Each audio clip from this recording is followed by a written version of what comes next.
একটু যদি ফ্যামিলির প্রেশারটা থেকে বের হয়ে যাওয়া যায়, মানে বাপ মা কি চায় সেটা থেকে যদি একটু বের হয়ে এক্সপোজারটা বাড়ানো যায়, তাহলে নিজের চাওয়ার জায়গাটাও খুঁজে পাওয়া যাবে। উবার ড্রাইভার কল দিলা আর চলে আসলে একটা মেয়ের তখন ও কি করছে, তখন হয়তো দৌড় দেয় নাই, তো বাইকে উঠবে। মানে একটা জায়গায় আটকায় না থাকে, নিজেকে এক্সপ্লোর করা যে আমার এই বিদ্যাটা আসলে অনেক কিছু করা যেতে পারে। যে আমি পেন্টিং করলেই আমি আর্টিস্ট, নাহলে আমি আর্টিস্ট না, তাইলে হচ্ছে প্রবলেম।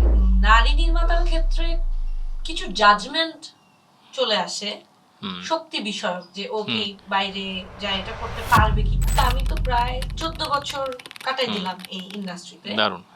এখনো প্রতিদিন আমার পরীক্ষা দিতে হয়। আমরা যখন যে কোনো পশু পাখি নিয়ে শ্যুট করি, একটা মানুষের বাচ্চা ছোট বেবিকে নিয়ে শ্যুট করার সময় যে প্রিকশন হয়, সেম অ্যানিমেলকে নিয়ে শ্যুট করার সময় সেই প্রিকশন হয়, বরং আরো বেশি থাকে। অ্যানিমাল আমার লাইফে বা আমার ক্যারিয়ার একটা ব্লেসিং।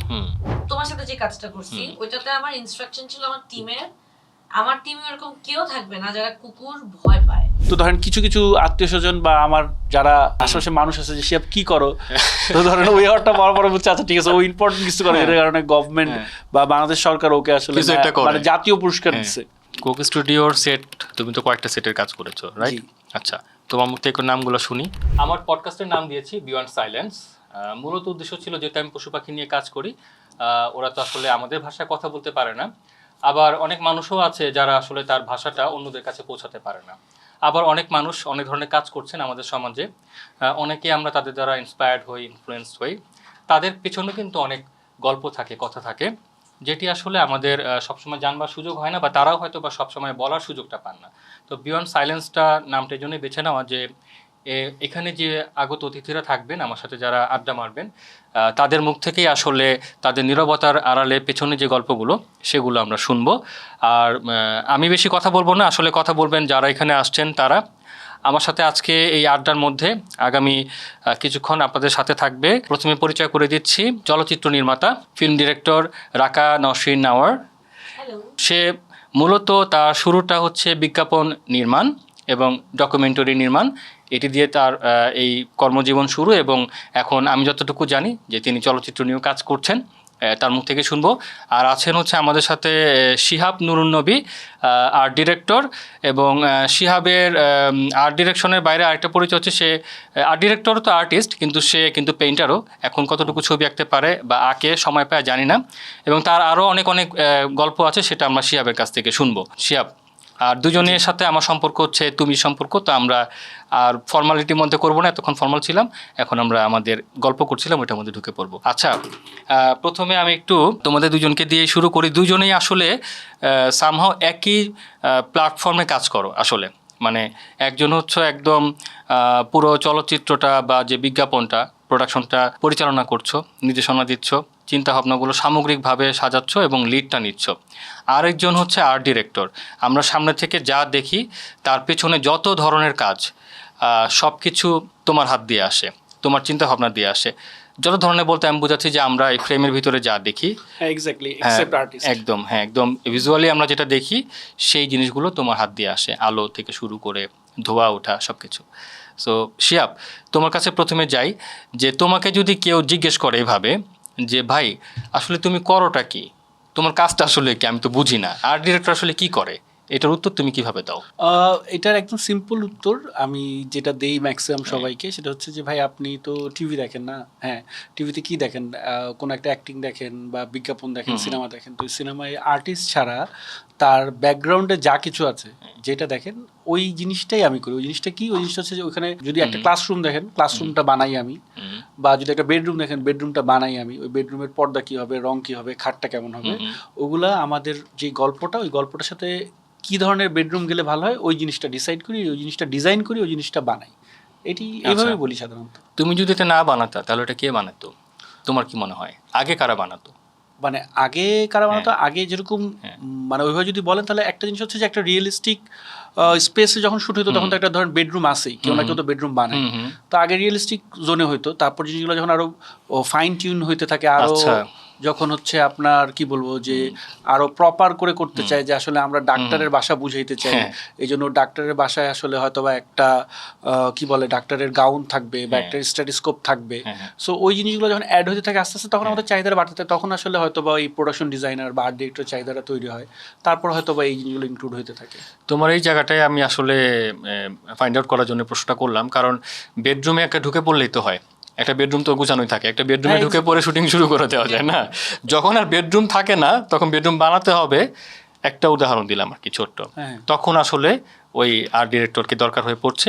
আরও তো ব্যাপ্তি আছে, আমি একটা ছোট না, জায়গা মানে থেকে- শুধুমাত্র যে বেডরুমটা বানানোর জন্য আর্ট ডিরেক্টরের দরকার হয় বিষয়টা তা না, মানে আমি বলতে চাচ্ছি যে ধরেন যে ডিরেক্টর যখন চিন্তা করে যে আসলে একটা বেডরুম থাকবে, তো ওই বেডরুমটা তো ধরেন একটা ইমাজিন করে যে আসলে আমি বেডরুমে দুইটা ল্যাম্প দেখতেছি, বেডরুমে বেডশিটটা হয়তো বা আমি গ্রে কালার দেখতেছি, আমার পর্দায় হচ্ছে একটু ধরেন ফ্লাওয়ারের একটা টেক্সচার থাকবে, পতলাটা পাতলা হবে, তারপর হচ্ছে আমার উইন্ডো প্যাটার্ন একরকম হবে, আমার ধরেন বেডরুমে বেড থেকে উঠেই হচ্ছে আমার বারান্দা দেখবো।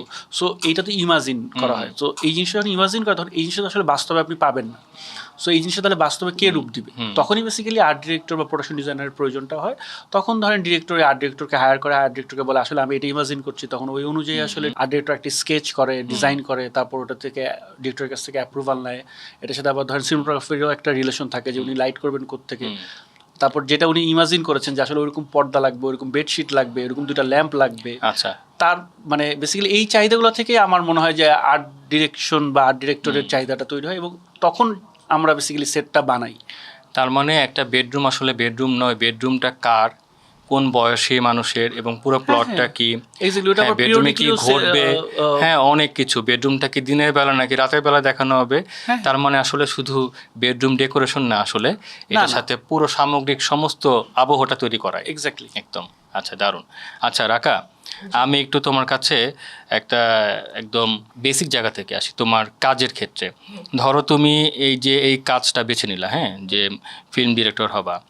সো তুমি যে কাজটা বেছে নিলা, এটা তো ছোটবেলা থেকে কি স্বপ্ন ছিল যে আমি ফিল্ম ডিরেক্টর হব? না, আচ্ছা, এইটা তুমি কবে থেকে, তুমি কি এটাকে ডিমার্ক করতে পারবা যে আমি ওই দিন থেকে আসলে ভাবছি যে আমি ফিল্ম ডিরেক্টর হব? আমি এক্সাক্ট ডেট বলতে পারবো না, বাট দরকার নাই, এটা ফেজ বলতে ফেজ বলো। সো বেসিক্যালি আমি ছোটবেলা থেকে কলোনিতে বড় হয়েছি। আচ্ছা। তো কলোনি মানেই হচ্ছে কিচির মিচির হাওকাও, অনেক পোলাপাইন। হুম। সো আমি একটা মানে কাজ করতে চেষ্টা করতাম যে ডকুমেন্ট রাখতে চেষ্টা করতাম, আচ্ছা। মোমেন্ট গুলাকে ধরে রাখতে চেষ্টা Okay. করতাম। সাপোজ তখন তো প্রথম প্রথম আমাদের সবার কাছে ফোন আসছে, বাট আচ্ছা। আমাদের কলোনিতে হচ্ছে আমাদের অনেক সিনিয়র ভাই আপুরা ছিল। হুম। একটা আপু ছিল অর্চি আপু, ওর একটা ক্যামেরা ছিল 60D। তো যদিও ক্যামেরাটা ওর, but most of the time আমাদের সবার 60D হ্যাঁ, দিয়ে ওই শুরু করছো? সময়। ও বুয়েটেই পড়তাম, আচ্ছা। আর্কিটেকচার হ্যাঁ। ডিপার্টমেন্টে। তো ওই ক্যামেরাটাতে ছবি তুলতে তুলতে আসলে আমার একটা ছবি তোলার আচ্ছা। শখ হয়েছিল, ক্যাপাসিটি হয়েছিল। আমরা অনেক ঘুরতাম, হুম। এই কোনোদিন কুষ্টি, এই কোনোদিন ও কুয়াকাটা। আচ্ছা, হ্যাঁ। তো তখন না মানুষের ছবি তুলতাম, এবং আমাদের ওই ফ্রেন্ড গুলার ছবি তুলতাম, ভিডিও করতাম, এবং মনে হতো কি সবচেয়ে র মোমেন্টের ডকুমেন্টেশনটা আমার করতে ইচ্ছা হইতো। আচ্ছা। কারণ আমি এগুলো পরে দেখতাম, আমার হাসি পাইতো, আমার মনে হতো যে আমি একটা খুব সুন্দর সময় কাটায় আসছি। আচ্ছা। তো আমি তো এক্সাক্ট বলতে পারবো না কবে থেকে স্টার্ট করছি, বাট এই টুকরা টুকরা ঘটনাটাকে আমি জোড়া দিয়ে দিয়ে একটা এরকম র্যান্ডম ফিল্ম বানাতাম। জার্নির ভিডিও, ট্রাভেল ভিডিও, কারো বার্থডে ভিডিও, সবার কাছ থেকে যে গুগল ড্রাইভে বলতাম তুই একটা উইশ করে ভিডিও দে, এরকম সব জোড়াতালি দিয়ে একটা ইন্টারেস্টিং কিছু একটা বানাইতাম। দেন আমি যখন অ্যাপল বক্সে কাজ করতে ঢুকছি, তখন কাস্টিং এর অনেক ভিডিও নিতাম। আচ্ছা।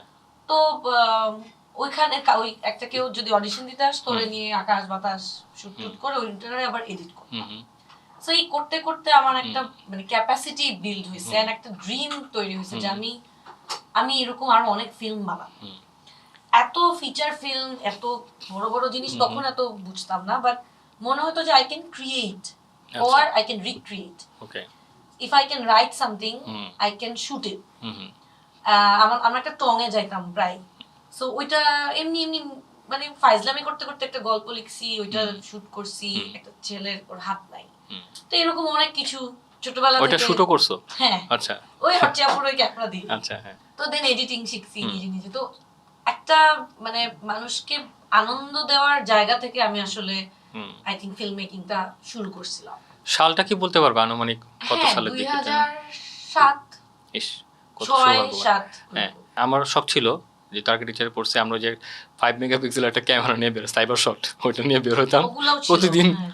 মানে কয়েকশো ছবি তুলে বাসায় ফিরতাম, আর ওই যে কম্পিউটারের মধ্যে ওগুলো সব। Delete। হ্যাঁ তখন স্যামসাং সাইবার শট এগুলো ছিল। হ্যাঁ হ্যাঁ হ্যাঁ। তোমার না, তো ওই যে লাকি যে 60D দিয়ে শুরু করছো তুমি। কারণ না, অর্চিয়া তুমি ছিল। তুমি অ্যাপল বক্স শুরু করছো কত সালে? অ্যাপল বক্স শুরু করছি 2011। 11তে। আর এই হাবিজাবি মজা মাস্তি করছি তো অনেক। আমরা তো একটু বুড়া, এই জন্য আমাদের এই অবস্থা হয়েছিল আর কি। অ্যাকচুয়ালি বুয়েটের আর্কিটেকচার ডিপার্টমেন্ট থেকে তো ওই যে অনেক সাইটে নিয়ে যেত, হ্যাঁ। তখন আমরা কলোনি পোলা হ্যাঁ, পাই মজা হতো। হ্যাঁ হ্যাঁ। তখন একটা আচ্ছা, ওকে। তার মানে তুমি ধরো যে ওই যে ফ্রেমের ভিতর দিয়ে দেখা নর্মাল জগৎটা তুমি দেখছো সবার মতো করে, আবার ফ্রেমের ভিতর দিয়েও দেখছো, ওই দেখতে দেখতে এবং ওগুলাকে জোড়া লাগিয়ে আবার একটা গল্প তৈরি করতে করতে আসলে আগ্রহটা তৈরি হওয়া। তার মানে আমি ফিল্মটা বানানো শিখছি আগে, হুম, এটা গ্রামার শিখছি পরে। আচ্ছা মানে আমি জোড়াতালি লাগাচ্ছি না জেনে, বাট পরে আমি গ্রামার বুঝছি যে ও এখানে ক্লোজ শটটা দিলে ভালো হতো, এই কারণে এখানে হোয়াইট শটটা দিলে হ্যাঁ। এরকম লাগছে। কিন্তু এখন তো কাজ করতে গেলে গ্রামার তো বিল্ট ইন থাকে, তাই না? গ্রামার চিন্তা করে তো আর কাজ করে না। যেমন আমরা এখন ইংলিশ বলতে গেলে IELTS এর যেটা যে আমি গ্রামার ঠিক বললাম না কি বললাম, এই যে ভয় কাজ করতে থাকে, ওইরকম তো না ব্যাপারটা, তাই না? একদমই না। গুড। আচ্ছা শিহাব, তোমাকে তো আমি চিনি ছোটবেলা থেকেই, সো তোমার ব্যাপারে বলতে গেলে আমি অনেক কিছু বলতে পারবো তোমার ব্যাপারে। আচ্ছা যাই হোক, ওগুলা বলবো না। হ্যাঁ আমরা হ্যাঁ না না না না আমরা ওগুলা থেকে ওগুলা বাদ দিয়ে দিয়ে বলতে গেলে উনি নিজেও ধরা খায়। যতটা হ্যাঁ, আমি একা ধরা খাবো না, কারণ সমস্যা নেই। শিহাব আর আমি হচ্ছে বিএন কলেজে ছিলাম, আমি ছিলাম ফার্স্ট ইয়ারে, ও ছিল সেকেন্ড ইয়ারে, ইন্টারমিডিয়েটে। আমি ফার্স্ট ইয়ারে ছিলাম, আপনি ও সেকেন্ড ইয়ারে। সরি, হ্যাঁ আমি সেকেন্ড ইয়ার ফার্স্ট ইয়ারে। হ্যাঁ হ্যাঁ, কিন্তু ও পাকনা ছিল, এই জন্য উল্টাপাল্টা হয়ে গেল। হ্যাঁ, তারপরে জার্নি সবগুলাই আমরা একসাথে অনেক কিছু কাজও করছি। সবচেয়ে বড় হচ্ছে মানে মেমোরি হচ্ছে আপনারও তো প্রথম ছিল মনে হয়, হ্যাঁ, বললাম বলে। প্রথম আমাদের ছিল প্রথম exhibition, হ্যাঁ।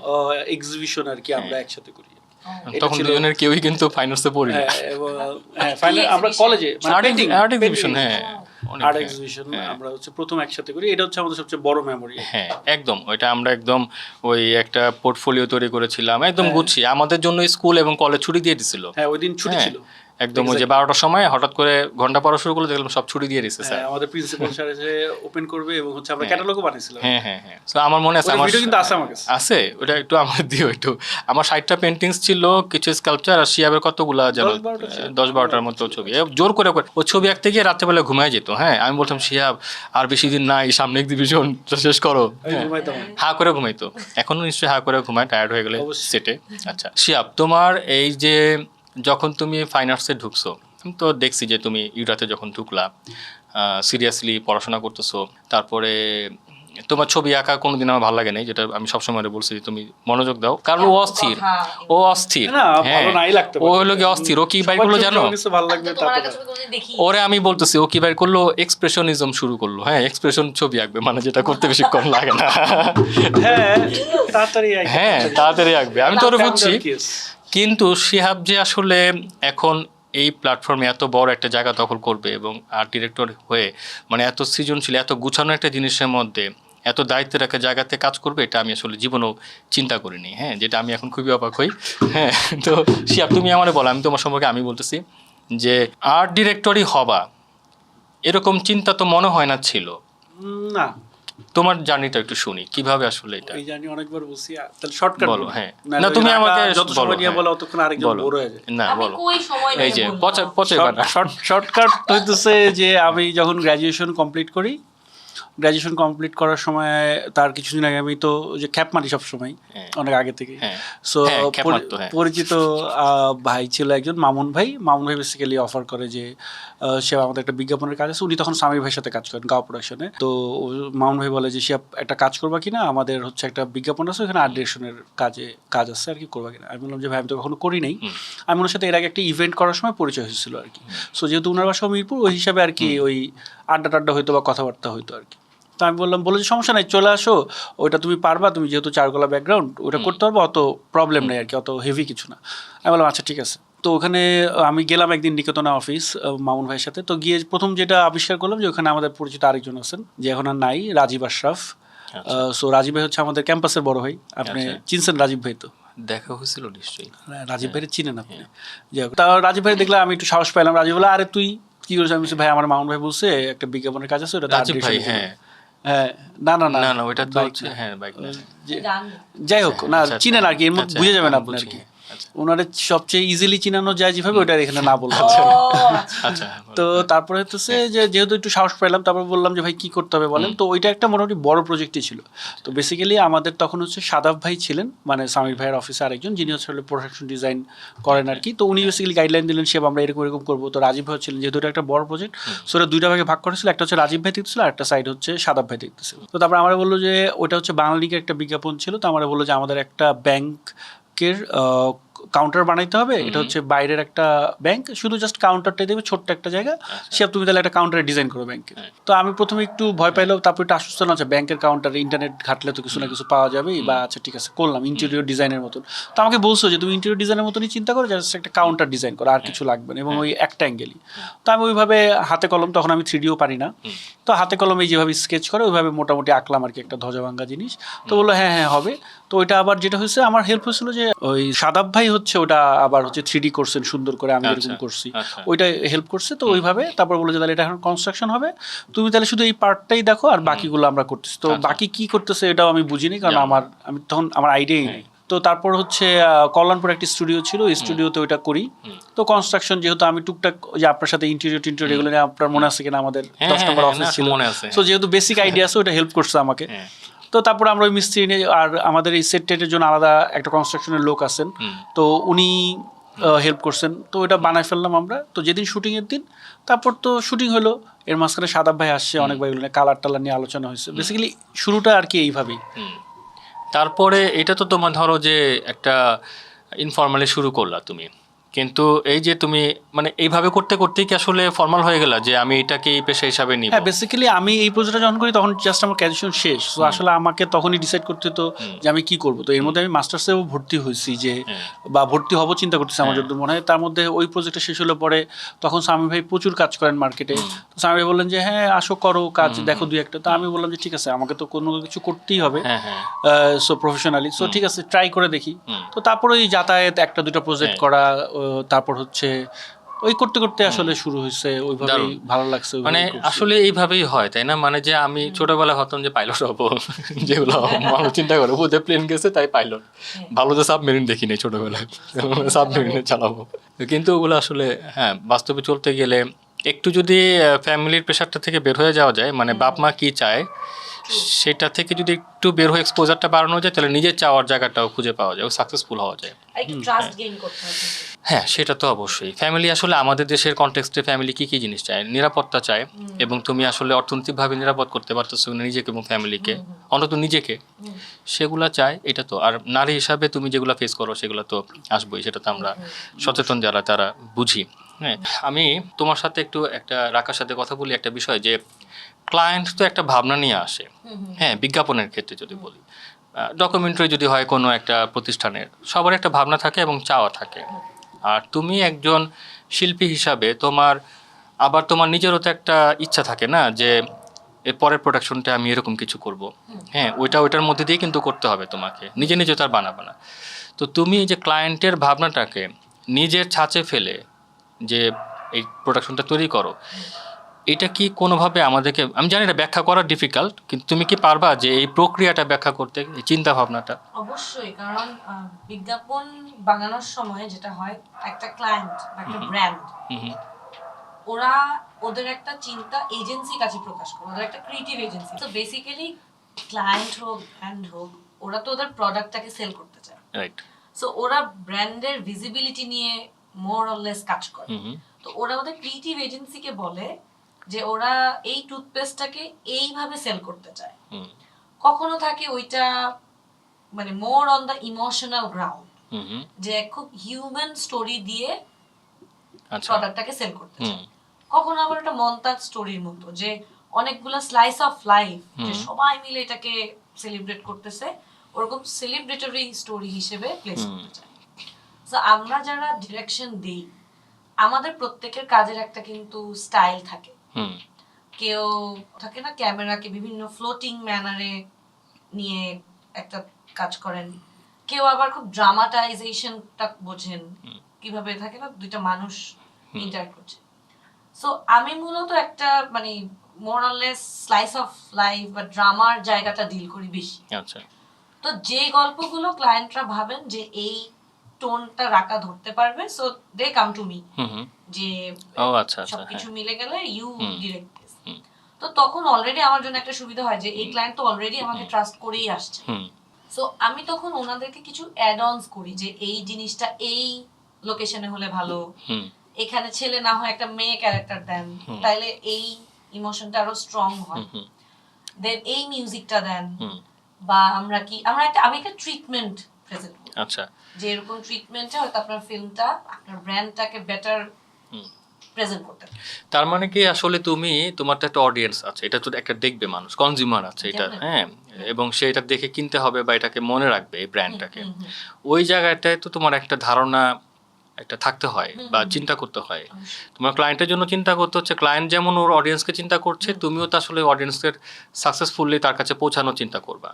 সো ওইটা তোমার এই যে তুমি বলছো যে পরবর্তী যেগুলো অ্যাড করো, সেটা কি তুমি ওইগুলা ভেবেই অ্যাড করো পুরো জিনিসটার মধ্যে? ওগুলো ভেবে অ্যাড করি মানে কি আমি অনেক অবজার্ভ করি, কারণ লাস্ট যে কাজগুলো করছি, কারণ আমাদের দুই রকম সেলিং হয়, একটা অনলাইন একটা অফলাইন। আচ্ছা। অফলাইন বলে তো এই টুথপেস্টটা সেল হলো কিনা হ্যাঁ দোকান থেকে, এখন আর অনলাইন সেলিং হচ্ছে যে ভিডিওটা আপলোড হলো ওইটা কয়টা মানুষ দেখলো, ওখানে কি কি কমেন্ট আসলো। আচ্ছা আচ্ছা আচ্ছা। সো আমি ওইগুলো মাঝে মধ্যে পড়ি, এবং বেশিরভাগ সময় দেখি কি যে আমরা বিজ্ঞাপন যে বানাচ্ছি মোর অর লেস তো আমরা ম্যাসকে কমিউনিকেট করছি। হ্যাঁ হ্যাঁ হ্যাঁ। সো ওদের কি ভালো লাগতে পারে ওই ধারণা থেকেই আমার পরের কাজ ওইটার একটা ইনপুট দেই, স্পেশালি মিউজিক, কারণ মিউজিক মানুষকে খুব বেশি কানেক্ট করে। তার মানে একজন বিজ্ঞাপন নির্মাতা আসলে একটা জাল তৈরি করে, যে জালের মধ্যে এই কাস্টমারগুলো সব ধরা খাবে এবং মনে রাখবে, এবং যখন কাস্টমারের প্রয়োজন হবে তখন ওই জালের ভিতর থেকে তার প্রয়োজনটা জিনিসটাকে তুলে নেবে। শিহাব, এই তোমার কাছে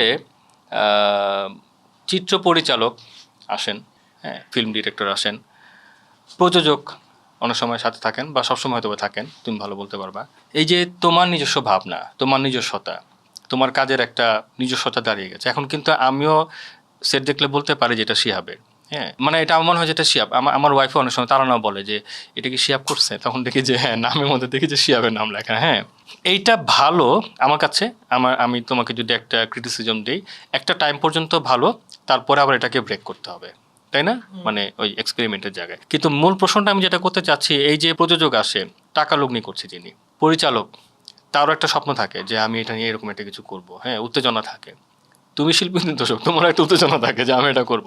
এই তিনটা মানুষ তো যে ফাইনাল প্রোডাকশনটা তুমি বের করছো, সবার তো আসলে মনোপুত হইতে হয়। এই জায়গাটা আসলে তোমার কিভাবে কাজ করো, মানে কথা দিয়ে যদি সেটা একটা আমাদেরকে তুমি বোঝানোর চেষ্টা করো। একটা স্ক্রিপ্ট যখন তোমার কাছে আসে, একটা প্লট আসে, হ্যাঁ, কিভাবে ভাবো, কি মানে ভাবনাটা কিভাবে শুরু হয়?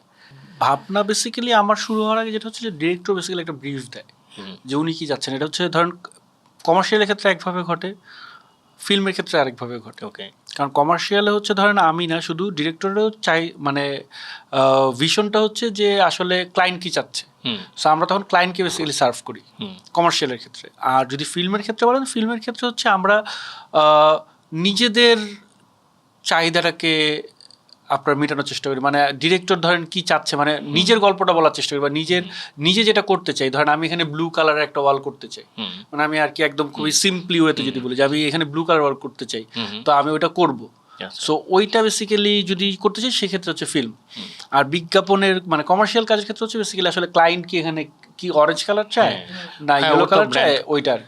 সো ফিল্মের ক্ষেত্রে মানে যে কোনো প্রোডাকশনের ক্ষেত্রে যেটা হয় যে মানে আমার কাজের ক্ষেত্রে আমার প্রথম রিকোয়ারমেন্ট হচ্ছে আসলে আমার ডিরেক্টর কি চাচ্ছেন। আচ্ছা। এর পাশাপাশি হচ্ছে যে ধরেন আপনার সিনেমাটোগ্রাফার কি চাচ্ছেন, কারণ ডিরেক্টর চিন্তাটা করেন, আমি হচ্ছে ওটা ধরেন বাস্তবে রূপটা দেই, আর ফ্রেমে ওই জিনিসটা রূপ দেয় হচ্ছে সিনেমাটোগ্রাফার। সো বেসিক্যালি আমাদের তিনজনের একটা কোলাবোরেশন হয় আর কি। সো ওইভাবে কাজটা দাঁড়ায় বা হচ্ছে সকল দর্শক দেখতে পায়। আর প্রডিউসারের ক্ষেত্রে হচ্ছে প্রডিউসারের সাথে যেরকম আমার সম্পর্কটা হয় হচ্ছে যে প্রত্যেকটা প্রডিউসারের একটা বাজেট থাকে। সো আমার যেটা চ্যালেঞ্জ থাকে যে আসলে যেটা ডিরেক্টর চাচ্ছেন বা যেটা আমাদের প্রোডাকশনটা চাচ্ছে যে যেটা করতে হবে, ওটা আসলে ওই প্রডিউসার ওই বাজেটটার মধ্যে জিনিসটা করা। তো সেটার জন্য ধরেন আমাদের প্ল্যান এ বি সি অনেক সময় থাকে। কখনো আমরা বাজেট ইস্যুতে ধরেন আমরা সেট বানাই, কখনো বাজেট ইস্যুতে ওটা আমরা রিয়েল লোকেশনে করি, কখনো হয়তো বা ক্রোমা স্টুডিওতে করি। সো এটা ডিপেন্ড হচ্ছে গল্পের উপরে, আরও আনুষঙ্গিক সব কিছু মিলে আসলে জিনিসটা ডিসাইড হয়।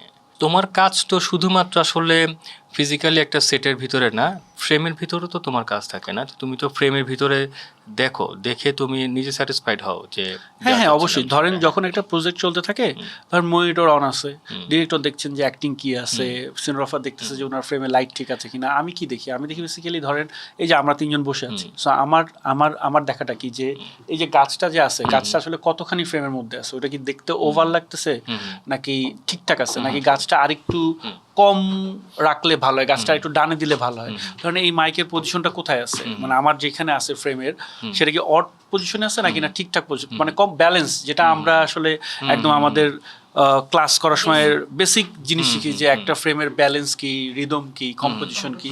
ফ্রেমের হচ্ছে যে 8টা রিদম আছে আপনার, balance, colour, composition, harmony, fine arts, music, হ্যাঁ একদম, মানে এটা আর্কিটেকচারও আপনারা পড়ছেন, কারণ আপনার সাথে যখন আপনি যখন পড়তেন আর্কিটেকচার, তখন আমি চারুকলায় পড়ি, সো আমাদের এগুলো নিয়ে কথা আমাদের কমন ক্লাস ছিল। সো ওই জিনিসগুলোই আসলে আমি চেক করি। আমি একটু অ্যাড করতে পারি? জি করুন। ওই দিনও খুব সুন্দর একটা কথা বলছিলাম, একটা ফোরামে গেছিলাম, বলছে আর্ট ডিরেকশন বা প্রোডাকশন ডিজাইন মানে হচ্ছে art, architecture and narrative. Right. খুবই তিনটা গুরুত্বপূর্ণ জিনিসের মানে বেসিক্যালি মিশ্রণই হচ্ছে আপনার ধরেন প্রোডাকশন ডিজাইন আর কি। যদি মোটা দাগে বলে, আমি প্রোডাকশন ডিজাইন নিয়ে কেন কথা বলতেছি না, কারণ ওটা অনেক বড় জিনিস যেটা আমি এখনো শেখার চেষ্টা করতেছি। সো এই জন্য আমি প্রোডাকশন ডিজাইন নিয়ে কথা বলতে চাই, আমি আর্ট ডিরেকশন নিয়ে কথা বলতে চাই। কারণ প্রোডাকশন ডিজাইন বেসিক্যালি যেহেতু অতুল্য, আমি বলি আর কি, জাস্ট আপনার জানার সুবিধার্থে, যে প্রোডাকশন ডিজাইনটা হচ্ছে বেসিক্যালি আপনার আর্ট প্রোডাকশন ডিজাইনের মেইন যে ডিপার্টমেন্ট সেটা হচ্ছে আর্ট ডিপার্টমেন্ট, দেন কস্টিউম ডিপার্টমেন্ট, তারপর হচ্ছে মেকআপ ডিপার্টমেন্ট, তারপর হচ্ছে ভিএফএক্স মানে হচ্ছে সিজি বা আপনার গ্রাফিক্স যেটাই করেন সেটা। বেসিক্যালি এই 4টা ডিপার্টমেন্ট মিলে হচ্ছে প্রোডাকশন ডিজাইন। আচ্ছা। সো আমাদের দেশে ইন্ডাস্ট্রি যেহেতু অনেক ছোট, সো আমরা আসলে ওইভাবে প্রোডাকশন ডিজাইন টিম আলাদা থাকেন। বাইরে যে কোনো দেশে হচ্ছে আপনার আর্ট ডিপার্টমেন্ট বা আর্ট বলতে আসলে প্রোডাকশন ডিজাইন টিমকেই বুঝতে পেরেছি। সো আমাদের ইন্ডাস্ট্রি যেহেতু ছোট, আমরা বেসিক্যালি আর্ট ডিরেক্টর পর্যন্তই সীমাবদ্ধ। যখন আমাদের আসলে অনেক বড় প্রোডাকশন হবে, এখনো আমরা যেরকম এখনো 2-1টা প্রজেক্টে আমার প্রোডাকশন হিসেবে নাম যায়, তো ওইটা আশা করি হয়তো বা আমি যখন আরো 20টা সিনেমা করে ফেলবো, তখন হয়তো আমি হয়তো ওটার জন্য কেবাবল হবো, আমি নিজে মনে করি আর কি। কারণ আসলে আমার ওই তখন সবগুলো ডিপার্টমেন্ট সম্পর্কে আসলে জ্ঞানটা থাকতো। সো এই জন্য আমি আর্ট ডিপার্টমেন্ট মানে ওই দিকে যাইতেছি না আর কি, আমি আর্ট ডিপার্টমেন্ট নিয়ে বলছি। সো আর্ট ডিপার্টমেন্ট মানে ওই বেসিক্যালি ফ্রেমে আমি তখন ওই জিনিসগুলো দেখি, যে ধরেন মানে আপনিও যখন ছবি আঁকেন তখন তো একটা কম্পোজিশন করে নেন। সো আমি বেসিক্যালি মনিটরে বসে ওই কম্পোজিশনটা দেখি। তো ধরেন ওইটা আমাকে ডিরেক্টর বলতে হয় না, বা অনেক সময় ডিওপি বলে যে আচ্ছা শিহাব, তাহলে আমরা ফ্রেম তো এটা ধরছি, এই যে তুমি কম্পোজিশন দেখো ঠিক আছে কিনা। সো পর্দাটা একটু খোলা রাখবো কিনা, পর্দাটা একটু টেনে দিব কিনা আমরা, বা ফার্নিচারটা একটু ডানে নিলে কম্পোজিশনটা ঠিক হয় কিনা। সো আমরা এটা আবার এইগুলো যেরকম বেশি হয় হচ্ছে বিজ্ঞাপনে। কারণ বিজ্ঞাপনে আমরা অনেক প্রিসাইজ জিনিস শুট করি, মানে পেইন্টিং এর মতন, যে একদম পারফেক্ট একটা পেন্টিং। সো প্রত্যেকটা ফ্রেম আসলে আমরা পেন্টিং হিসেবে যদি চিন্তা করি, তাহলে আপনার বুঝতে বা যে কেউ বুঝতে সুবিধা হবে যে আমরা ওই প্রত্যেকটা ফ্রেম যখন দেখি তখন ওইভাবে চিন্তা করি। আর ফিল্মের ক্ষেত্রে তো আসলে যে গল্প বলাটা খুব জরুরি, যে গল্পটা কি বলছি। সো ওইটা তখন হচ্ছে আমরা দেখা যায় যে 360 সাজানি। বিজ্ঞাপনে কিন্তু সবসময় 360 ডিগ্রি প্রয়োজন হয় না, শুধু মানে এটা ডিপেন্ড যে গল্প অনুযায়ী যে 180 লাগে বা অনেক সময় এক সাইডই লাগে। এবং আমরা যে কথা বলতেছি এখানে আপনি 3টা অ্যাঙ্গেলে শুট করতেছেন কথার কথা। সো বিজ্ঞাপন অনেক সময় এই 3টা অ্যাঙ্গেল প্রয়োজন হয় না, ধরেন যে একটা অ্যাঙ্গেল হইলেই হয় হয়তো বা। সো সেম ওইরকমই আর কি। তো ক্লায়েন্ট যদি চায় অবশ্যই লাগবে, ডিফারেন্ট ইস্যু আর কি, কারণ ক্লায়েন্ট চায় যদি ইম্প্রোভাইজ হয়, মানে সময় যদি মনে হয় যে চাহিদার উপরে ডিপেন্ড করে। সো আসলে বেসিক্যালি আর্ট ডিরেক্টর মানে আমার কাজটা হচ্ছে যে আপনি এই যে আমি কথা বলতেছি, আমি আপনি কথা বলা ছাড়া ব্যাকগ্রাউন্ডে কি দেখতেছি, ওই জায়গার কম্পোজিশন কি আছে, ওই জায়গার চেঞ্জেস কি আছে, ওইটা আসলে কি দেখবো, সেটা হচ্ছে আমার চ্যালেঞ্জ। তার মানে ধরো যে আমরা একটু সমস্যা হয়ে গেছে কি, যে আমরা তিনজনই মোটামুটি মানে কাছাকাছি লাইনের মানুষ, তো টেকনিক্যাল জায়গায়, এই জন্য আমরা মনে হয় এগুলো যত সহজে বুঝবো সাধারণ মানুষ বুঝতেছে না। আমি ধরো যদি সাধারণ মানুষের জন্য বলি, 2 জন কথা বলছে, পিছন দিয়ে একটা রিক্সা চলে গেল, এই রিক্সা চলে যাওয়াটা আসলে তোমার নির্দেশনায় হইতে হবে। হ্যাঁ মানে আমার নির্দেশনায় বেসিক্যালি না, এটা হচ্ছে যে ধরেন গল্পের প্রয়োজনে রিক্সাটা যাবে, কিন্তু রিক্সাটা কিভাবে যাবে বা রিক্সাটা আসলে কি অনেক কালারফুল রিক্সা হবে না গরিব রিক্সা হবে, সেটা আমার ডিসিশন। রাইট। সো প্রথমে স্ক্রিপ্টে থাকতে হবে যে রিক্সা যাচ্ছে, এক্স্যাক্টলি। আবার হচ্ছে রিক্সাটা কখন যাবে ওটা বেসিক্যালি ডিরেক্টরিয়াল টিমের কল, যে এই ডায়লগের সময় বা এই মুহূর্তে রিক্সাটা যাবে। কিন্তু আমার রেসপন্সিবিলিটি হচ্ছে রিক্সাটা কিরকম রিক্সা যাবে, অটো রিক্সা যাবে নাকি হচ্ছে রিক্সাটা নতুন একটা রিক্সা যাবে, নাকি হচ্ছে পুরান একটা ভাঙ্গাচোরা রিক্সা যাবে। তার মানে আমরা সিনেমার পর্দায় একদম গুছানো যে 90 মিনিটের বা 30 মিনিটের বা 60 মিনিটের যতটুকুই হোক সময়ের যে সিনেমাটা দেখি, ফিল্মটা দেখি, এই গোছানোর পিছনে বিশাল একটা কর্মযজ্ঞ এবং অনেকগুলো মানুষের হইচই হাউকাউ, এটা যাবে না ওইটা হবে, এই ধরনের মিশ্রণগুলো মিলেই আসলে আমরা এই প্রোডাকশনটা পাই, যেটা শিয়াবের কথায় আসলো। এবং এই শিহাব হ্যাঁ ভাইয়ের একটা খুব মজার স্মৃতি আমি বলতে চাই। বলো না আমার প্লিজ। একটা project, হ্যাঁ কুমারিকা। আচ্ছা। ও তোমার প্রজেক্টে কি শিয়াব কাজ করছে? হ্যাঁ। ও আচ্ছা, দারুণ, বলো তো। হ্যাঁ বলো বলো। সো বেসিক্যালি ওই বউ আগে। বিজ্ঞাপনের গল্পটা ছিল একটা মেয়ে, ওর চুল অনেক বড় এবং ও কুমারিকা তেল ইউজ করে। আচ্ছা, তো চুল তো বড় থাকতেই হবে। তো ঘটনা এখানে না, ঘটনা হচ্ছে ও একদিন উবার থেকে একটা কল পায়। আচ্ছা মানে মেয়েটার ফোনে, মেয়েটা হচ্ছে উবার ড্রাইভার। আচ্ছা। তো ওর উবারে যখন কল আসে, ও ওর বাইক নিয়ে যায়। তো এক লোক, ভেসপা নাকি বাইক? স্কুটি। হ্যাঁ স্কুটি, রাইট। তো যেই লোক কল দিছে ও হ্যাঁ। ব্যাক কল হয়ে যায়, কারণ হ্যাঁ। মেয়ে স্কুটি রাইডার। আচ্ছা হ্যাঁ, ব্যাকল কেন হইলো? আচ্ছা মানে হ্যাঁ। না বলে মেয়ের পার্সপেক্টিভ। মানে আমাদের এখানে তো ধর ব্যাকল হয় আর এখন কি, হ্যাঁ। ও যেটা বলতেছে এটা ধরেন আরো, আমি যদি ভুল না বলি 3-4 বছর 5 বছর আগের কথা। 2019 তখন আমরা 19, ব্যাকল ছিলাম। 6 বছর এখন আগে একটু- কথা। এখন আর কি একটু ব্যাকল নাই। অক্টোবর এরকম। সো 2019 সালে তো আসলে তার মানে আমাদের Uber driver চোখ একটু মহিলা- শুয়ে গেছে যে মেয়েরা বাইক চালাচ্ছে, এখনো, ব্যাকল মানে এখন নাই। তুমি এখন এখন তাও আছে। উবার ড্রাইভার কল দিলা, চলে আসলে একটা মেয়ে ড্রাইভার, হ্যাঁ। রেয়ার না, তারপরেও এখন দেখা যায় আর কি টুকটাক। আচ্ছা। ওই সময় তো আর দেখা যেত না না। একদমই। তখন ও কি করছে? তখন ও তো দৌড় দেয় নাই তো, বাইকে উঠবে। তারপর না, ও বাইকে উঠছে, এখন এই আচ্ছা। মেয়েটা বাইক চালায় ওকে ড্রপ করে। আচ্ছা, চুল কি এত চুল story। ছাড়া ছিল? এবং এই পুরো সময় চুল টুল উঠবে আর হ্যাঁ, blah blah বাহ, blah। হ্যাঁ ঝামেলা হয়েছে যে মেয়েটাকে সিলেক্ট করা হয়েছে, হ্যাঁ। ও ওভাবে বাইক চালাতে পারে ওহো বা শিখছে বেচারি, হ্যাঁ কিন্তু শিখার পরেও যেটা হয়েছে ও ডাবল ক্লিং করতে পারে। হ্যাঁ এখন এই শুট করবো কেমন? এখন হি বিং দ্য আর্ট ডিরেক্টর হ্যাঁ। কামস উইথ আ আইডিয়া আচ্ছা যে এই পুরো বাইকটাকে একটা ট্র্যাকে বসানো হবে। আচ্ছা। ট্র্যাক তো চিনো, মানে হ্যাঁ হ্যাঁ, মানে ওই যে ধরো রেল লাইনের মধ্যে বসানো হয়েছে আর কি রেল বাইকটা। লাইনের মধ্যে বসানো হবে, হ্যাঁ একটা পাটাতন থাকবে, হ্যাঁ। ওখানে বাইকটা বসবে, হ্যাঁ। দেন এরা দড়ি দিয়ে অ্যাকশন বলার সাথে সাথে টান দিবে।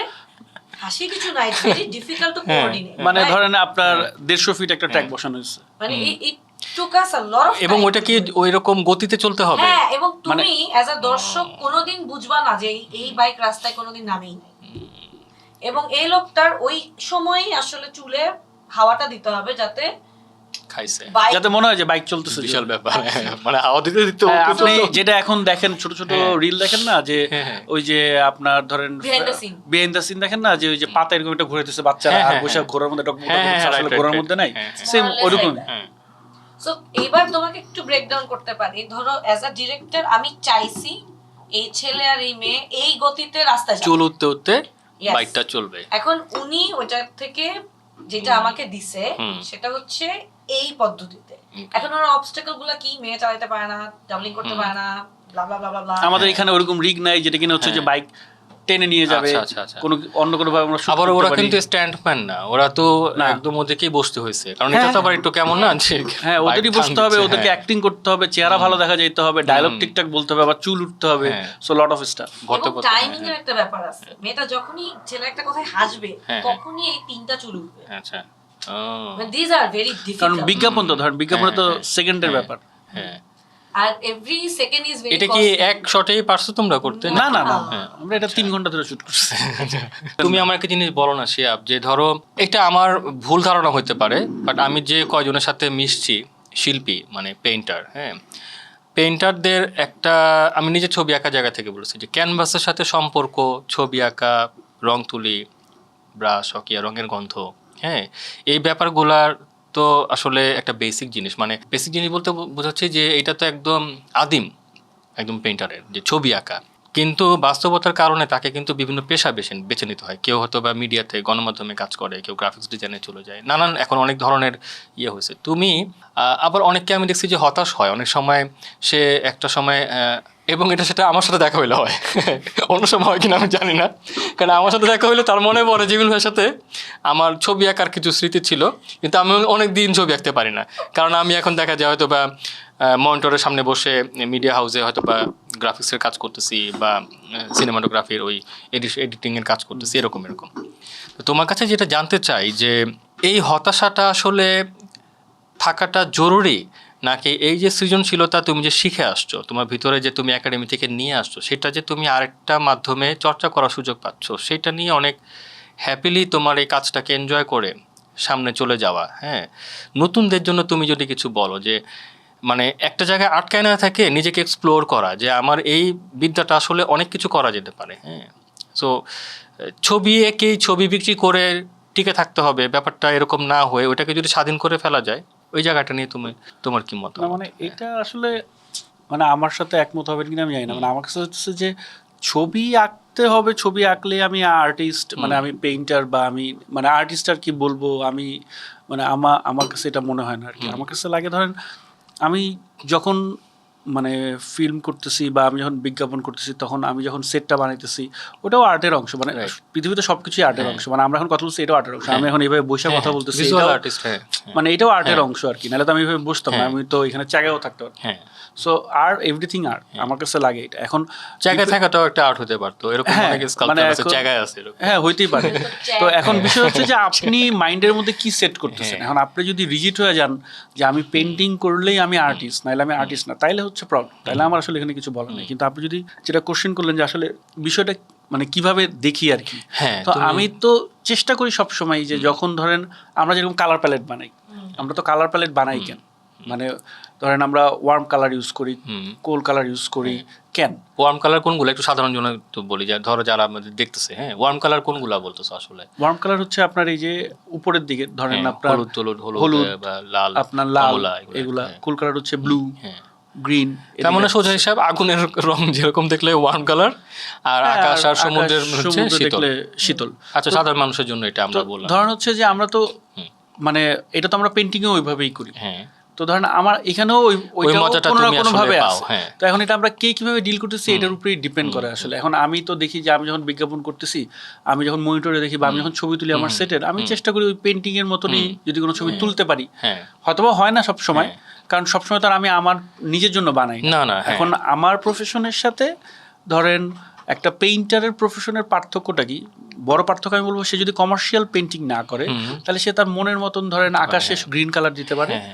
আর আমি আমার কাজে আসলে গ্রিন কালার দিতে পারবো না আকাশে, আমাকে আসলে আকাশে ব্লু কালারই দিতে হবে। এটা হচ্ছে আমার সাথে, অথবা তোমার কমার্শিয়াল যেই মানে ওই জায়গাটায় আসলে একটা বড় বাধা আছে। এছাড়া আর কোনো বাধা নেই। কিন্তু সুবিধা হচ্ছে যেটা, যে ধরেন উনি যেরকম ওনার আকাশে চাইলে গ্রিন কালার দিতে পারে, কেউ বলার নাই, সেরকম আমি কিন্তু ধরেন একটা লিভিং রুম বানাচ্ছি না, আমি ধরেন নিয়ার অ্যাবাউট প্রায় 700-800 বিজ্ঞাপন করছি। সো এর মধ্যে তো ধরেন আমি মিনিমাম 200 লিভিং রুম বানাইছি। সো আমার স্বাধীনতা হচ্ছে 200 লিভিং রুম, হয়তো আমি কতটা পেরেছি জানি না, চেষ্টা করেছি যে 200টা লিভিং রুম 200 রকম বানানোর। আচ্ছা, সো ওইখানে কিন্তু আমার এক্সপেরিমেন্ট করার সুযোগ ছিল। সো আমি কিন্তু তার মানে কিন্তু আমারও কিঞ্চিত ওই স্বাধীনতাটা আছে, বা আমি ধরেন ওই স্বাধীনতা আরো বাড়ানোর জন্য হয়তো এখন ফিল্ম করি, কারণ ফিল্মে ওই স্বাধীনতা আরো বেশি। কারণ আমরা ওই ফিলোসফিক্যাল জায়গা থেকে ডিরেক্টরের সাথে কথা বলে, আমি কিন্তু লাস্ট আমার একটা ফিল্মে ধরেন অনেকটা ম্যাজেন্টা টাইপের সোফার ইউজ করছি। সোফার কভার ছিল ম্যাজেন্টা টাইপ, মানে সাধারণত এই ধরনের, যেটা আমরা দেখি না, কারণ আমার গল্পের প্রয়োজন ছিল। ওয়ালে ধরেন আমি একদম ইয়েলো কালার ইউজ করছি, রেড কালার ইউজ করছি, মানে রেড বলতে আর কি মেরুন ইউজ করছি। সো ওই স্বাধীনতাগুলোও আছে, একেবারে যে নাই তা না। সো এটা ডিপেন্ড করে যে আপনি কিভাবে কি বিশ্বাস করছেন, রিজিড হয়ে যাচ্ছেন কিনা ওটার উপরে। স্যাটিসফ্যাকশনটা আসলে যে আমি এই কাজটা শেষ করার পরে আমি এটার যে কমপ্লিটনেসটা আমি ফিল করি কিনা। একটা পেইন্টিংস এর মধ্যে যেমন আর কোনো স্টেক হোল্ডার নাই, একটা প্রোডাকশনে তো অনেক স্টেক হোল্ডার থাকে, অনেকে মিলে একটা দেখেন সেরকম। মানে আপনারা ধরেন একটা পেইন্টিং এর ক্যানভাস যেরকম অনেক বড়, একটা ফিল্মের ক্যানভাস তো অনেক বড়। আপনি ওইভাবে চিন্তা করেন, মানে আপনি এখন কিভাবে চিন্তা করতেছেন এটা হচ্ছে বিষয়। তুমি তোমার পার্সপেক্টিভটা, সো মানে ধরেন আপনার একটা পেইন্টিংও হাজার হাজার মানুষ দেখতেছে, কমেন্টস করতেছে, একটা ফিল্মও যখন আপনি করতেছেন তখনও কিন্তু হাজার হাজার মানুষ দেখতেছে, কমেন্ট করতেছে, সো এবং আর অনেকের কাছে পৌঁছানো। হ্যাঁ, তো মানে এটাতে বরং মজা হচ্ছে, এটার মধ্যে তো আপনার ভিজুয়াল ওই মানে 3D বিষয়টা আছে, মানে ফিল্মেরটা, তো পেইন্টিং এ তো ওইটা নাই, চ্যালেঞ্জ আরো বেশি। সো বরং এখানে কিন্তু আপনার অপশন আরো বেশি, আপনি আরো বেশি এক্সপেরিমেন্ট করতে পারবেন। সো ওই জায়গা থেকে আমি বলবো যে মানে আমারটা আরো মোর ইন্টারেস্টিং। তোমার কি মনে হয় যে মার্কেটটা আসলে সামনের দিকে আরো অনেক বড় হচ্ছে এই তোমার এই সেক্টরটা, এবং আরো অনেক আর্টিস্ট, যারা আর্টিস্টই বলবো, মানে ধরো যারা ফর্মাল একাডেমিক ফাইন আর্টসে পড়াশোনা করে আসছে, যেহেতু এখনো আর্ট ডিরেকশনে কোনো একাডেমিক কোনো ডিগ্রি আমাদের দেশে এখনো নাই, তাই না? আমার জানা মতো নেই, আমিও ততটুকুই জানি। তো মানে গ্রাজুয়েশন করা বা মাস্টার্স করা এই ধরনের কোনো সুযোগ না, এখনো বাংলাদেশে নাই। হ্যাঁ আপনি কোর্স আছে অনেক হ্যাঁ, জায়গায়, course অনেক আছে, ইনস্টিটিউশন হ্যাঁ। কোর্স আছে, কোর্স করতে পারবেন, কিন্তু কোনো একাডেমিক তার মানে সার্টিফিকেট পাবেন না। নতুনরা এই প্রফেশনটা নিয়ে ভাবতে পারে, হ্যাঁ তাই না? হ্যাঁ হ্যাঁ, অবশ্যই ভাবতে পারে, এবং এইটার তো ধরেন সুযোগ অনেক বড়, কারণ আমরা ধরেন গত 10-15 বছর ধরে আমরা গুটি কয়েক লোকজন কাজ করতেছি। সো ধরেন এই লাইনে যদি এখন আরো 100 মানুষও আসে, তাও কোনো প্রবলেম হবে না। এবং এই কন্টেন্টের যুগে আসলে আমার মনে হয় যে অনেক মিডিয়াম তৈরি হচ্ছে কাজ করার জন্য। হ্যাঁ হ্যাঁ, সেসব জায়গাতেই ইয়ে করা যায়। রাকা, তোমার প্রতিষ্ঠান সম্পর্কে একটু জানতে চাই। তোমরা আসলে তোমার তো একটা প্রোডাকশন হাউস আছে, রাইট? সেটার নামটা তোমার মুখ থেকে শুনি। আর তোমরা কয়জন কাজ করো আর কি কাজ করো? ওকে, আমার প্রতিষ্ঠানের নাম হচ্ছে studio yellow something limited. Warm colour. Yes, absolutely. And আমরা যারা কাজ করি আমরা মানুষ হিসেবে অনেক ওয়ার্ম, ওকে, অনেক হ্যাপি, হ্যাঁ। অনেক ব্রাইট, এবং আমরা যে সারা জীবন ফিল্মই বানাবো, সারা জীবন বিজ্ঞাপনই বানাবো ব্যাপারটা তা না। Hmm we sometimes switch our roles. Hmm ধরো মনে হলো আজকে আমরা একটা থাকে না সেশন অ্যারেঞ্জ করলাম, তুমি যেমন আচ্ছা। পডকাস্ট হ্যাঁ। করতেছো, আমি এরকম একটা সেশনও কিউরেট করি, ইকুয়ানিমিটি সেশন। আচ্ছা। ওখানে কি হয়, যেহেতু তোমরা ডিগ্রি নিয়ে কথা বলতেছিলাম, হুম আমাদের দেশে তো আসলে ফিল্ম রিলেটেড কোনো মানে একদম বুয়েটের মতো কোনো প্রতিষ্ঠান নেই। হুম বুয়েট থেকে একটা ছেলে হ্যাঁ। 3.8 পে বাইর হইলে বোঝা যায় যে ওর মধ্যে এই ক্যালিবার আছে, হুম বাট ফিল্মের তো ওগুলো নাই। আচ্ছা।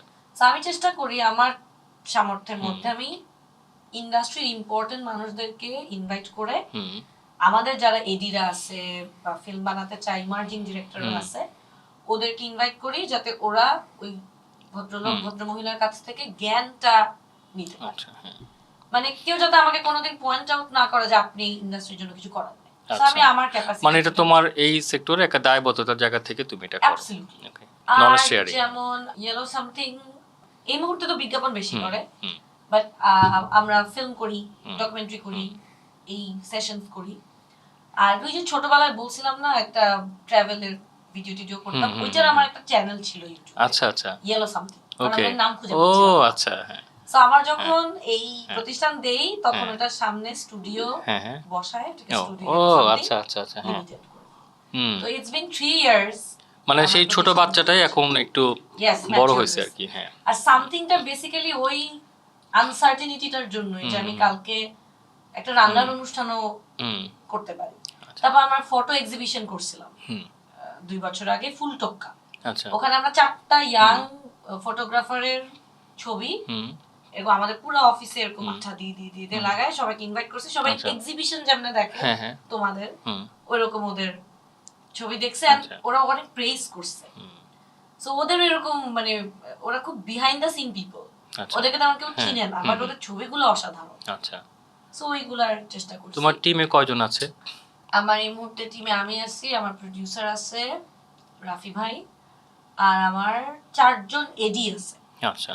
আর এই টিমটা এডি মানে হচ্ছে অ্যাসিস্ট্যান্ট ডিরেক্টর। ওকে এই টিমটাকে আমি আসলে আর বেশি বড় করতে চাই না। ওকে, কেন? কারণ প্রথমত এখনের যুগে হ্যাঁ আমরা সবাই অনেক কিছু পারি, আহ, চ্যাট জিপিটি Okay, আছে, হ্যাঁ, বুঝতে পারছি, ফ্লেভার হ্যাঁ। বানায় ফেলা যায় অনেক হুম কিছু। হুম হুম সো অকারণে আমি বার্ডেনটা নিতে চাই না। আমরা এখন যেই পজিশনে আমাদের দেশটা আছে, হ্যাঁ। হ্যাঁ, অন্য দেশে যেখানে ফিল্ম মেকিং হয় ওরা অনেক দূরে আগায় গেছে। তা So তো আমাদের অবশ্যই। ডিসটেন্সটা অনেক বেশি। হুম এর কারণ হ্যাঁ, হচ্ছে অনেক আমরা বেশি, এখনো সবকিছুতে, not গদবাঁধা only কিছু film, কাজ হ্যাঁ। করি। এই যে ওকে ফোন দেওয়া যাবে না, ওর অমুককে ফোন দিতে হবে, এইটা অনেক জায়গায় এখন আর এক্সিস্ট করে না। হুম হুম হুম। এখন হচ্ছে প্রত্যেকের কাছে 3-4টা প্রজেক্ট রেডি, এবং ও ক্যাফেতে বসে বসে, ওই ডিরেক্টরই কিন্তু ওরা কাউরে লাগতেছে না, ওই ডিরেক্টর সুন্দর ক্যাফেতে বসে একটা ডসিয়ার বানায় ফেলছে, 3টা সিনপসিস লিখে ফেলছে, ওই জায়গায় অ্যাপ্লাই করে ফেলছে, এই টোনে চলতেছে। হুম সো ওই জায়গা থেকে আর কি হুম, যেটা হচ্ছে পুরোটা, হ্যাঁ টিম কোর টিমটা আমি আসলে এতটুকুই রাখতে চাই, কারণ ওরা ইকোনমিক সেশন সামলায়, ওরা বিজ্ঞাপনের কাজ তোমার সামলায়। টিউনিংটা ভালো হয়ে গেছে সবার সাথে, এবং যেহেতু মাল্টিডিসিপ্লিনারি কাজ করতে পারে, মাল্টিটাস্কিং হয় কি এক মাথা থেকে যখন 3টা কাজ হয় তখন টিউনিংটাও মানে নষ্ট হয় না। Maybe, হ্যাঁ, better. এখন পর্যন্ত করতে পারতেছো, হয়তো বা আরো বড় হলে তখন দেখা যাবে তুমি একটা ক্লাস্টার গ্রুপ করতে হতে পারে। একদম, হ্যাঁ একদম। হ্যাঁ, যে বিজ্ঞাপন তোমরাই করবা, ফিল্ম বাইরের তোমরাই করবা। দেশগুলোতে হ্যাঁ it's very individualistic hmm job. হুম হুম এমনও অনেক ডিরেক্টর আছে দেখছি যাদের খালি একটা অ্যাকাউন্টেন্ট আছে, বাকি ডিরেক্টর প্রোডিউসার সব নিজেই, হ্যাঁ, এটা একজন ডিরেক্টর তো চাইলে সেটা পারেই করতে। হ্যাঁ, এবং এখন যে প্রযুক্তিগত অ্যাডভান্সমেন্ট ওটা ইজি। হ্যাঁ, সে যদি নিজেকে আপ টু ডেট করে আর কি। কারণ আমার যদি এমন একজন অ্যাসোসিয়েট থাকে যাকে শিখাইতে পড়াইতেই আমার এনার্জি চলে যায়, ওইটা আমার জন্য ওটার বলো না, না এখন তো কম্পিটিশন মার্কেট ভাই, এখন তো ওই টাইম এটা খুব বিরক্ত ভাই, তুমি শোনো আমি দেখতেছি। হ্যাঁ, তো এটা 5 ঘন্টা পর করার থেকে 5 ঘন্টা আগেই আমি করে ফেলি। এই জিনিসটা হয় এখন সব ক্ষেত্রে, আমার মনে হয় এটা যে ওই যে বলে না যে জব পাওয়া যায় না, জব পাওয়া যায় না। আমি দেখি যে জব দিতে চাই, ধরো আমার যে প্রতিষ্ঠানগুলো আছে, জব করার মতো লোক পাওয়া যায় না। লোক অনেক পাওয়া যায় না, কিন্তু জিনিসটা পারে না। বড় প্রবলেম হচ্ছে কি দেখেন, আমি যেরকম আমার একটা ছোট্ট আফসোস আছে, সেটা হচ্ছে আমি ধরেন কাজে ঢুকছি 2009-এ, এই লাইনে কাজ শুরু করছি আমার গ্র্যাজুয়েশন কমপ্লিট করার পরে। এখন কোনোভাবে যেহেতু আমি চারুকলায় পড়ছি, টেকনিক্যাল লাইনেই কাজ করবো, খুব স্বাভাবিক। সেটা হচ্ছে ধরেন কোনো অফিসে যদি গ্রাফিক্স ডিজাইন করতাম বা পেইন্টারই হইতাম, যেটাই হোক, মানে টেকনিক্যাল কাজ, মানে কাগজ কলমের কাজ তো না। সো যদি আমার এরকম অপরচুনিটি হইতো যে আমি আসলে 2 বছর যখন গ্র্যাজুয়েশন করছি, 2 বছর যখন পার করছি ইউনিভার্সিটিতে, তারপরে যদি বাকি 2 বছর আমার শেষ করার সাথে যদি আমি আমার প্রফেশনাল লাইফে যদি কিছু করতে পারতাম, মানে ওটা হোয়াট এভার, যে কোনো মানে আড্রেশনই না, অন্য যে কোনো জায়গায় কোনো অফিসে যদি কোনো সিস্টেম থাকতো তাহলে কিন্তু ভালো হতো। কারণ আমাদের এই লাইনে কিন্তু অনেকেই আছে যারা হচ্ছে ধরেন ইন্টারের পর থেকে কাজ করতেছে, সো ও কিন্তু অনেক অ্যাডভান্স হয়ে গেছে। আমি যেদিন সেই ইন্ডাস্ট্রিতে ঢুকছি তার আগে আমার থেকে অনেক জুনিয়র মানুষজন অলরেডি 3 বছর এক্সপিরিয়েন্স নিয়ে বসে আছে। হয়তোবা কোনো কারণে আমার লাক করছে বা আমি হয়তোবা কাজে ভালো করছি, যে কারণে আমি আজকে এই পর্যন্ত আসতে পারছি। যদি না করতে তাহলে তো আমি আসতে পারতাম। কিন্তু আমি কিন্তু ধরেন হিসেবে আমি কিন্তু 3 বছর পিছায় শুরু করছি কাজ। আমার কাছে আফসোস লাগে যে হ্যাঁ, আমি যদি 2005 থেকে কাজ শুরু করতে পারতাম তাহলে তো আমি আজকে আরো একটু বেশি উপরে থাকতে পারতাম। হয়তো আমি এতদিনে আজকে এখানে আপনার এখানে বসে, আমি যদি আরো 3 বছর শুরু করতাম, আমি আজকে এখানে বসে বলতে পারতাম হ্যাঁ আমি আসলে প্রোডাকশন ডিজাইন করি, যেটা আমি বলি কম। সো কারণ মানে আমি বুঝতে পারছি আপনাকে ওই জিনিসটা করো কিন্তু বলো না আর কি। হ্যাঁ, না আমি মানে বলার মতো করে তুমি মানে হ্যাঁ আমি এখনো বলবো না। এক্স্যাক্টলি আমি ওন করি না। আমি হ্যাঁ, যে জিনিসটাকে ধারণ করে সে বুঝতে পারে। এটা হচ্ছে একটা বড় প্রবলেম যে আপনি বলছিলেন যে অনেক মানুষ আছে, কিন্তু কারণ এখন তো সবাই চায় যে এক্সপেরিয়েন্সড আছে বা মিনিমাম কাজটা জানে। এখন আপনি করে শিখাবেন কিভাবে, ওই টাইম তো নাই।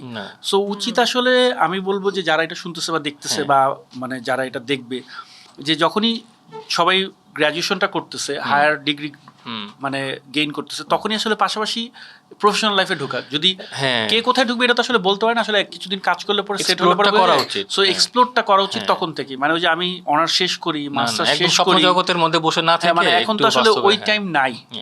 সো ওই আগে থেকে যদি শুরু করে তাহলে অন্তত পক্ষে সে যখন বের হবে তখন আসলে সে হয়তোবা তার গোলটা ঠিক থাকবে যে হ্যাঁ আমি আসলে মানে মানে ওটা ডিসিশনটা নিয়ে নিতে পারবে যে হ্যাঁ আমি আসলে এই লাইনেই যাবো। সো ওইটা খুব জরুরি আর কি। পৃথিবীতে ওই যে মাটি ও মানুষ বা অন্য কোনো একটা প্রোগ্রাম, ওই যে মাছের পোনা পুকুরে ছাড়ার সময় যেটা করতো, যে পাতিল থেকে একটু একটু পুকুরের পানি মিশে আরো এইভাবে এটার একটা বড় বিষয় কেন আরেকটা আমি একটু বলি, মানে আমি জানি না এটা না বলো না কিভাবে দেখবেন।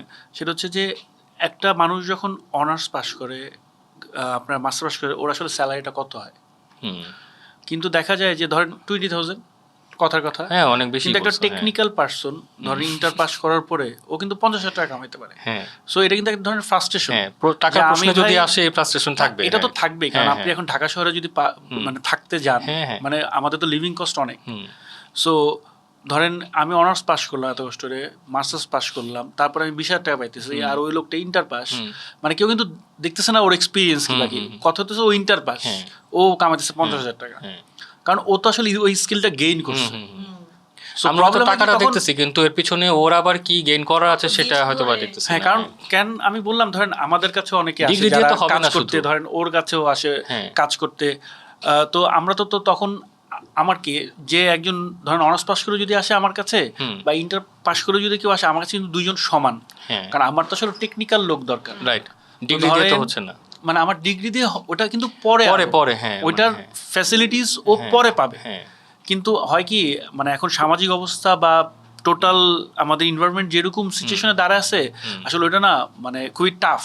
কারণ সবাই আসলে মাস্টার্স পাস করে চাই যে ভাই আমি তো মিনিমাম ডিজার্ভ করি যে 20-25 হাজার টাকা বেতন পাবো, কিন্তু ধরেন আমি তো ওকে হায়ার করতে পারতেছি না কারণ ওর কোনো স্কিল নাই, কিন্তু আমার তো স্কিলওয়ালা লোক দরকার। আবার ও যে ইন্টার্ন করবে ওই ইন্টার্নকে তো আমি আসলে 20,000 টাকা দিব না। ওর উচিত আমাকে টাকা শিখাচ্ছে। এক্স্যাক্টলি। সো প্রবলেম কিন্তু এই জায়গায়, যেরকম ধরেন হ্যাঁ, আমি জানি না যে আমার ডিপার্টমেন্ট কিন্তু আমি একা না।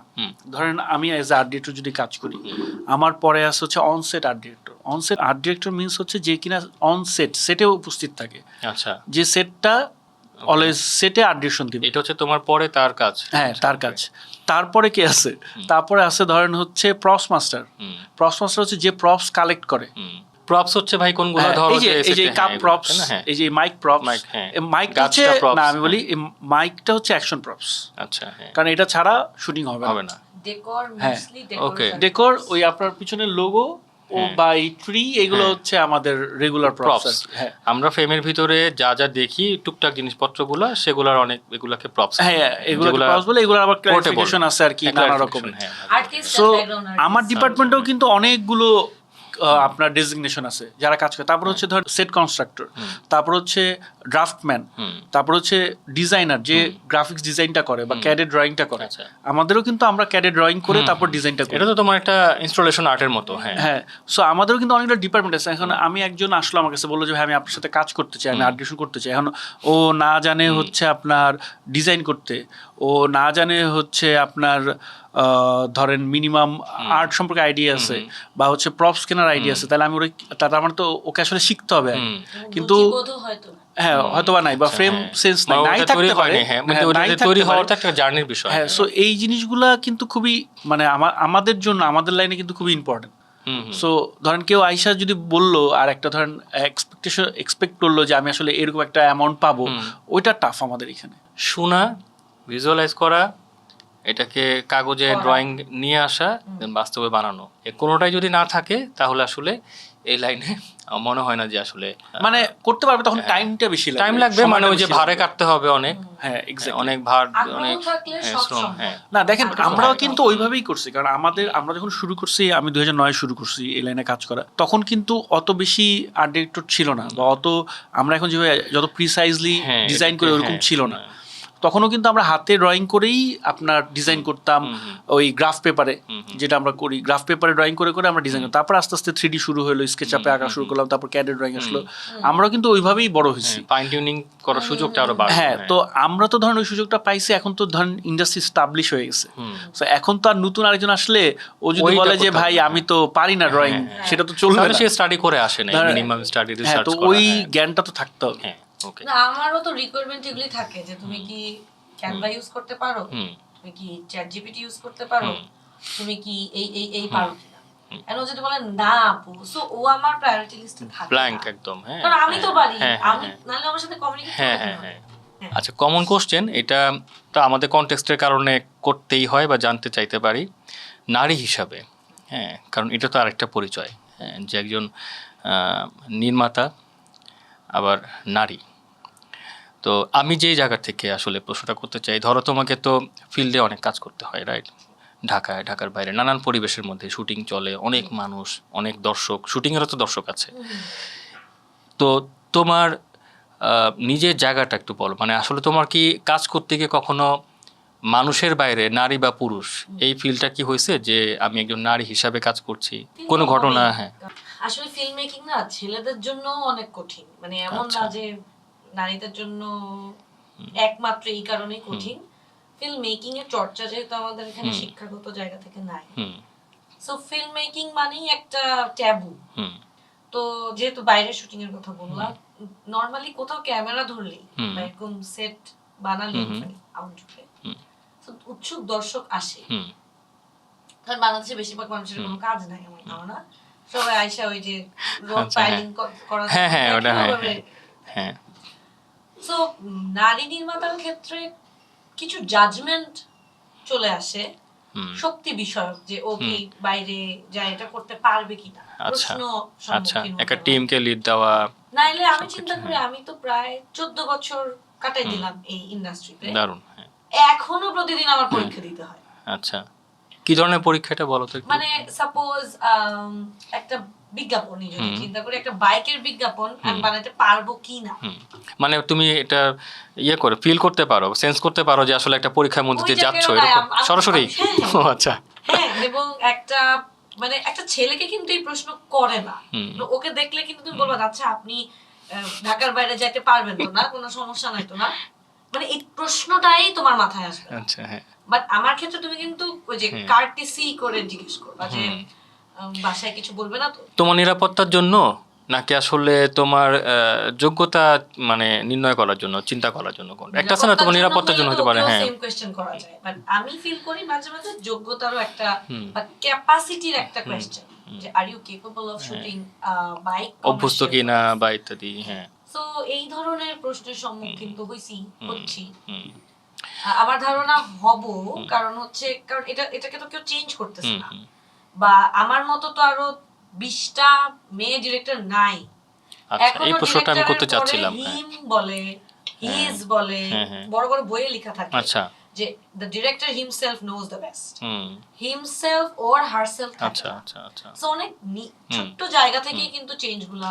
হ্যাঁ, শব্দ কোনটা বাছাই। Architecture is of course this আরেকটা ক্যাটাগরি যেখানে হয়তো মেয়েরা পড়াশোনা করে বাট প্র্যাকটিসিং এ মেবি কম থাকে। আছে, কিন্তু ওই যে হ্যাঁ তুমি যেটা বললা এটা তো আসলে সব ক্ষেত্রেই মেয়েদেরকে ফেস করতে হয়, এবং ওইটাই আমি জানতে চাই, ট্যাবু বললা বা প্রিসেট, একটা প্রিডিটারমাইন্ড একটা চিন্তা মানুষের, হ্যাঁ, যে একটা মেয়ে আসলে এটা পারবে কিনা। হ্যাঁ হ্যাঁ সবাই যাচ্ছে, আমি আর্কিটেকচারের সাথে বেশ হ্যাঁ হ্যাঁ আছে, এটাও আছে। ধরো যে আবার তার সাথে ডিলিংটাও এক ধরনের ভাবে করে, একটা মেয়ের সাথে যেভাবে ডিল করে একটা ছেলের সাথে ওইভাবে ডিল করে না। এটা আমরা আমাদের সহকর্মী, আমাদের ছোট ভাই বোন ওদেরকেও দেখেছি এগুলো ফেস করতে, এটা আছে এখন। কিন্তু ওই যে একটা কথা আমরা একটু আগে বললাম না, যে মেয়ে বাইকার চোখ সয়ে যাওয়ার ব্যাপারটা, ধীরে ধীরে চোখ সয়ে যায়। এখনো চোখ আমি আবার হয় কি, যখন আমি ড্রাইভ করি, আমি যখন কোনো মেয়ে বাইকার দেখি তখন আমি আশেপাশে অন্য দেখতে থাকি যে তারা কি করতেছে। হ্যাঁ, তো এটা আমার কাছে মজা লাগে যে এই সাইকোলজিটা ধরো যে তারা কি করে, দেখি যে সবাই মোটামুটি এরকম করে তারা দেখতেছে। হ্যাঁ, কিভাবে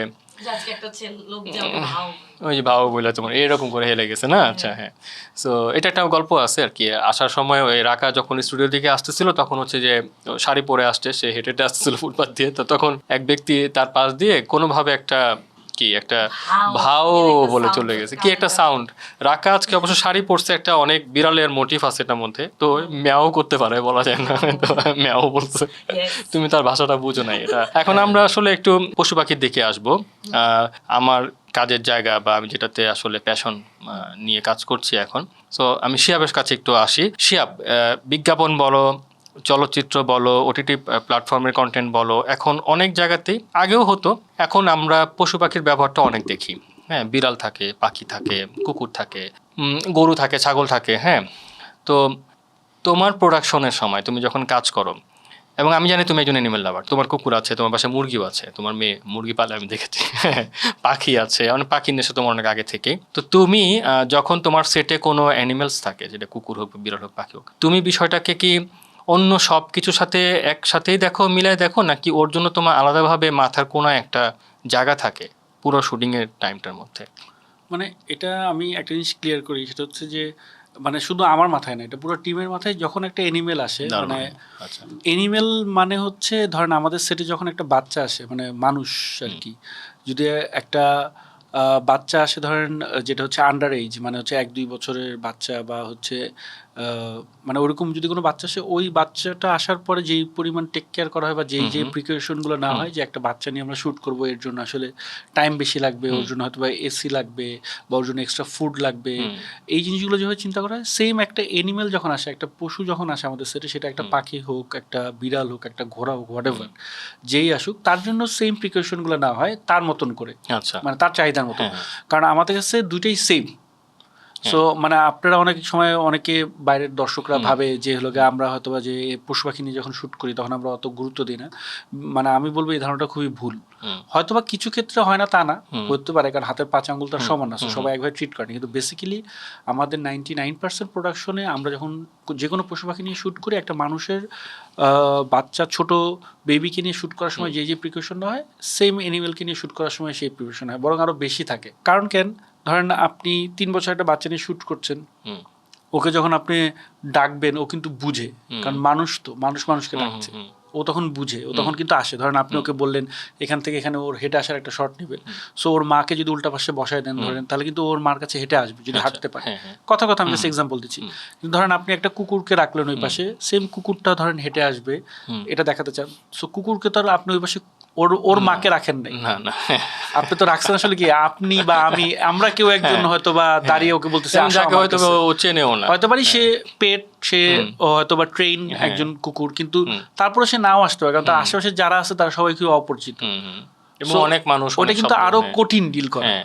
সো আমরা যখনই শুট করি ধরেন, এবং এগুলো always department wise special note থাকে যে আজকে এই শুটিং এ ধরেন একটা বিড়াল আছে, সো এই বিড়ালের জন্য আমরা কি কি করতে পারবো কি কি করতে পারবো না ওই ধরনের নোট দেওয়া থাকে কলশিটে। যে এবং হচ্ছে ধরেন ওটার জন্য স্পেশালাইজড একজন থাকে যে আসলে ধরেন অনেক সময় বিড়াল কি হয়, একটা বাচ্চা আসছে 2 বছর একটা বাচ্চা, ধরেন আমাদের একটা Human child আর কি, হ্যাঁ হিউম্যান চাইল্ড আসছে যে বেবি লোশনের শুটিং, সো তার মানে কি ওর মাও আসছে সাথে, ওর মাকে ছাড়া তো আমাকে দেখে ও হাসবে না, কোনো কারণ নেই। সো ওর মাকে দেখলে হাসবে। সো আমরা যখন ওর হাসির শুটটা করতেছি তখন ওর মাই কিন্তু ওকে চিয়ার আপ করতেছে, ও মাকে দেখে হাসতেছে, কিন্তু আমরা টেকনিক্যালি শুট করে মনে হয় যে আমাকে তোমাকে দেখে দেখে হাসতেছে। আসতেছে, ক্রেডিটটা তো। সো এটা ধরেন মানুষের ক্ষেত্রে হয়, কিন্তু ধরেন আমি যখন বিড়ালকে নিয়ে শুট করতেছি, বিড়ালও ধরেন হয়তো বা এক্সপ্রেশন তো আছে, হাসে।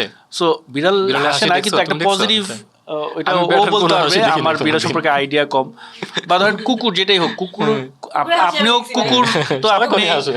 মানে আমার চেয়ে বেশি আপনার এক্সপিরিয়েন্স ভালো আর কি। তো ধরেন ওর যে পজিটিভ যেই সাইনটা বা ওর যে এক্সপ্রেশনটা, আমরা তো ওইটাই ধরার চেষ্টা করি, তো ওইটা তো আমাকে দেখে কখন দিবে না।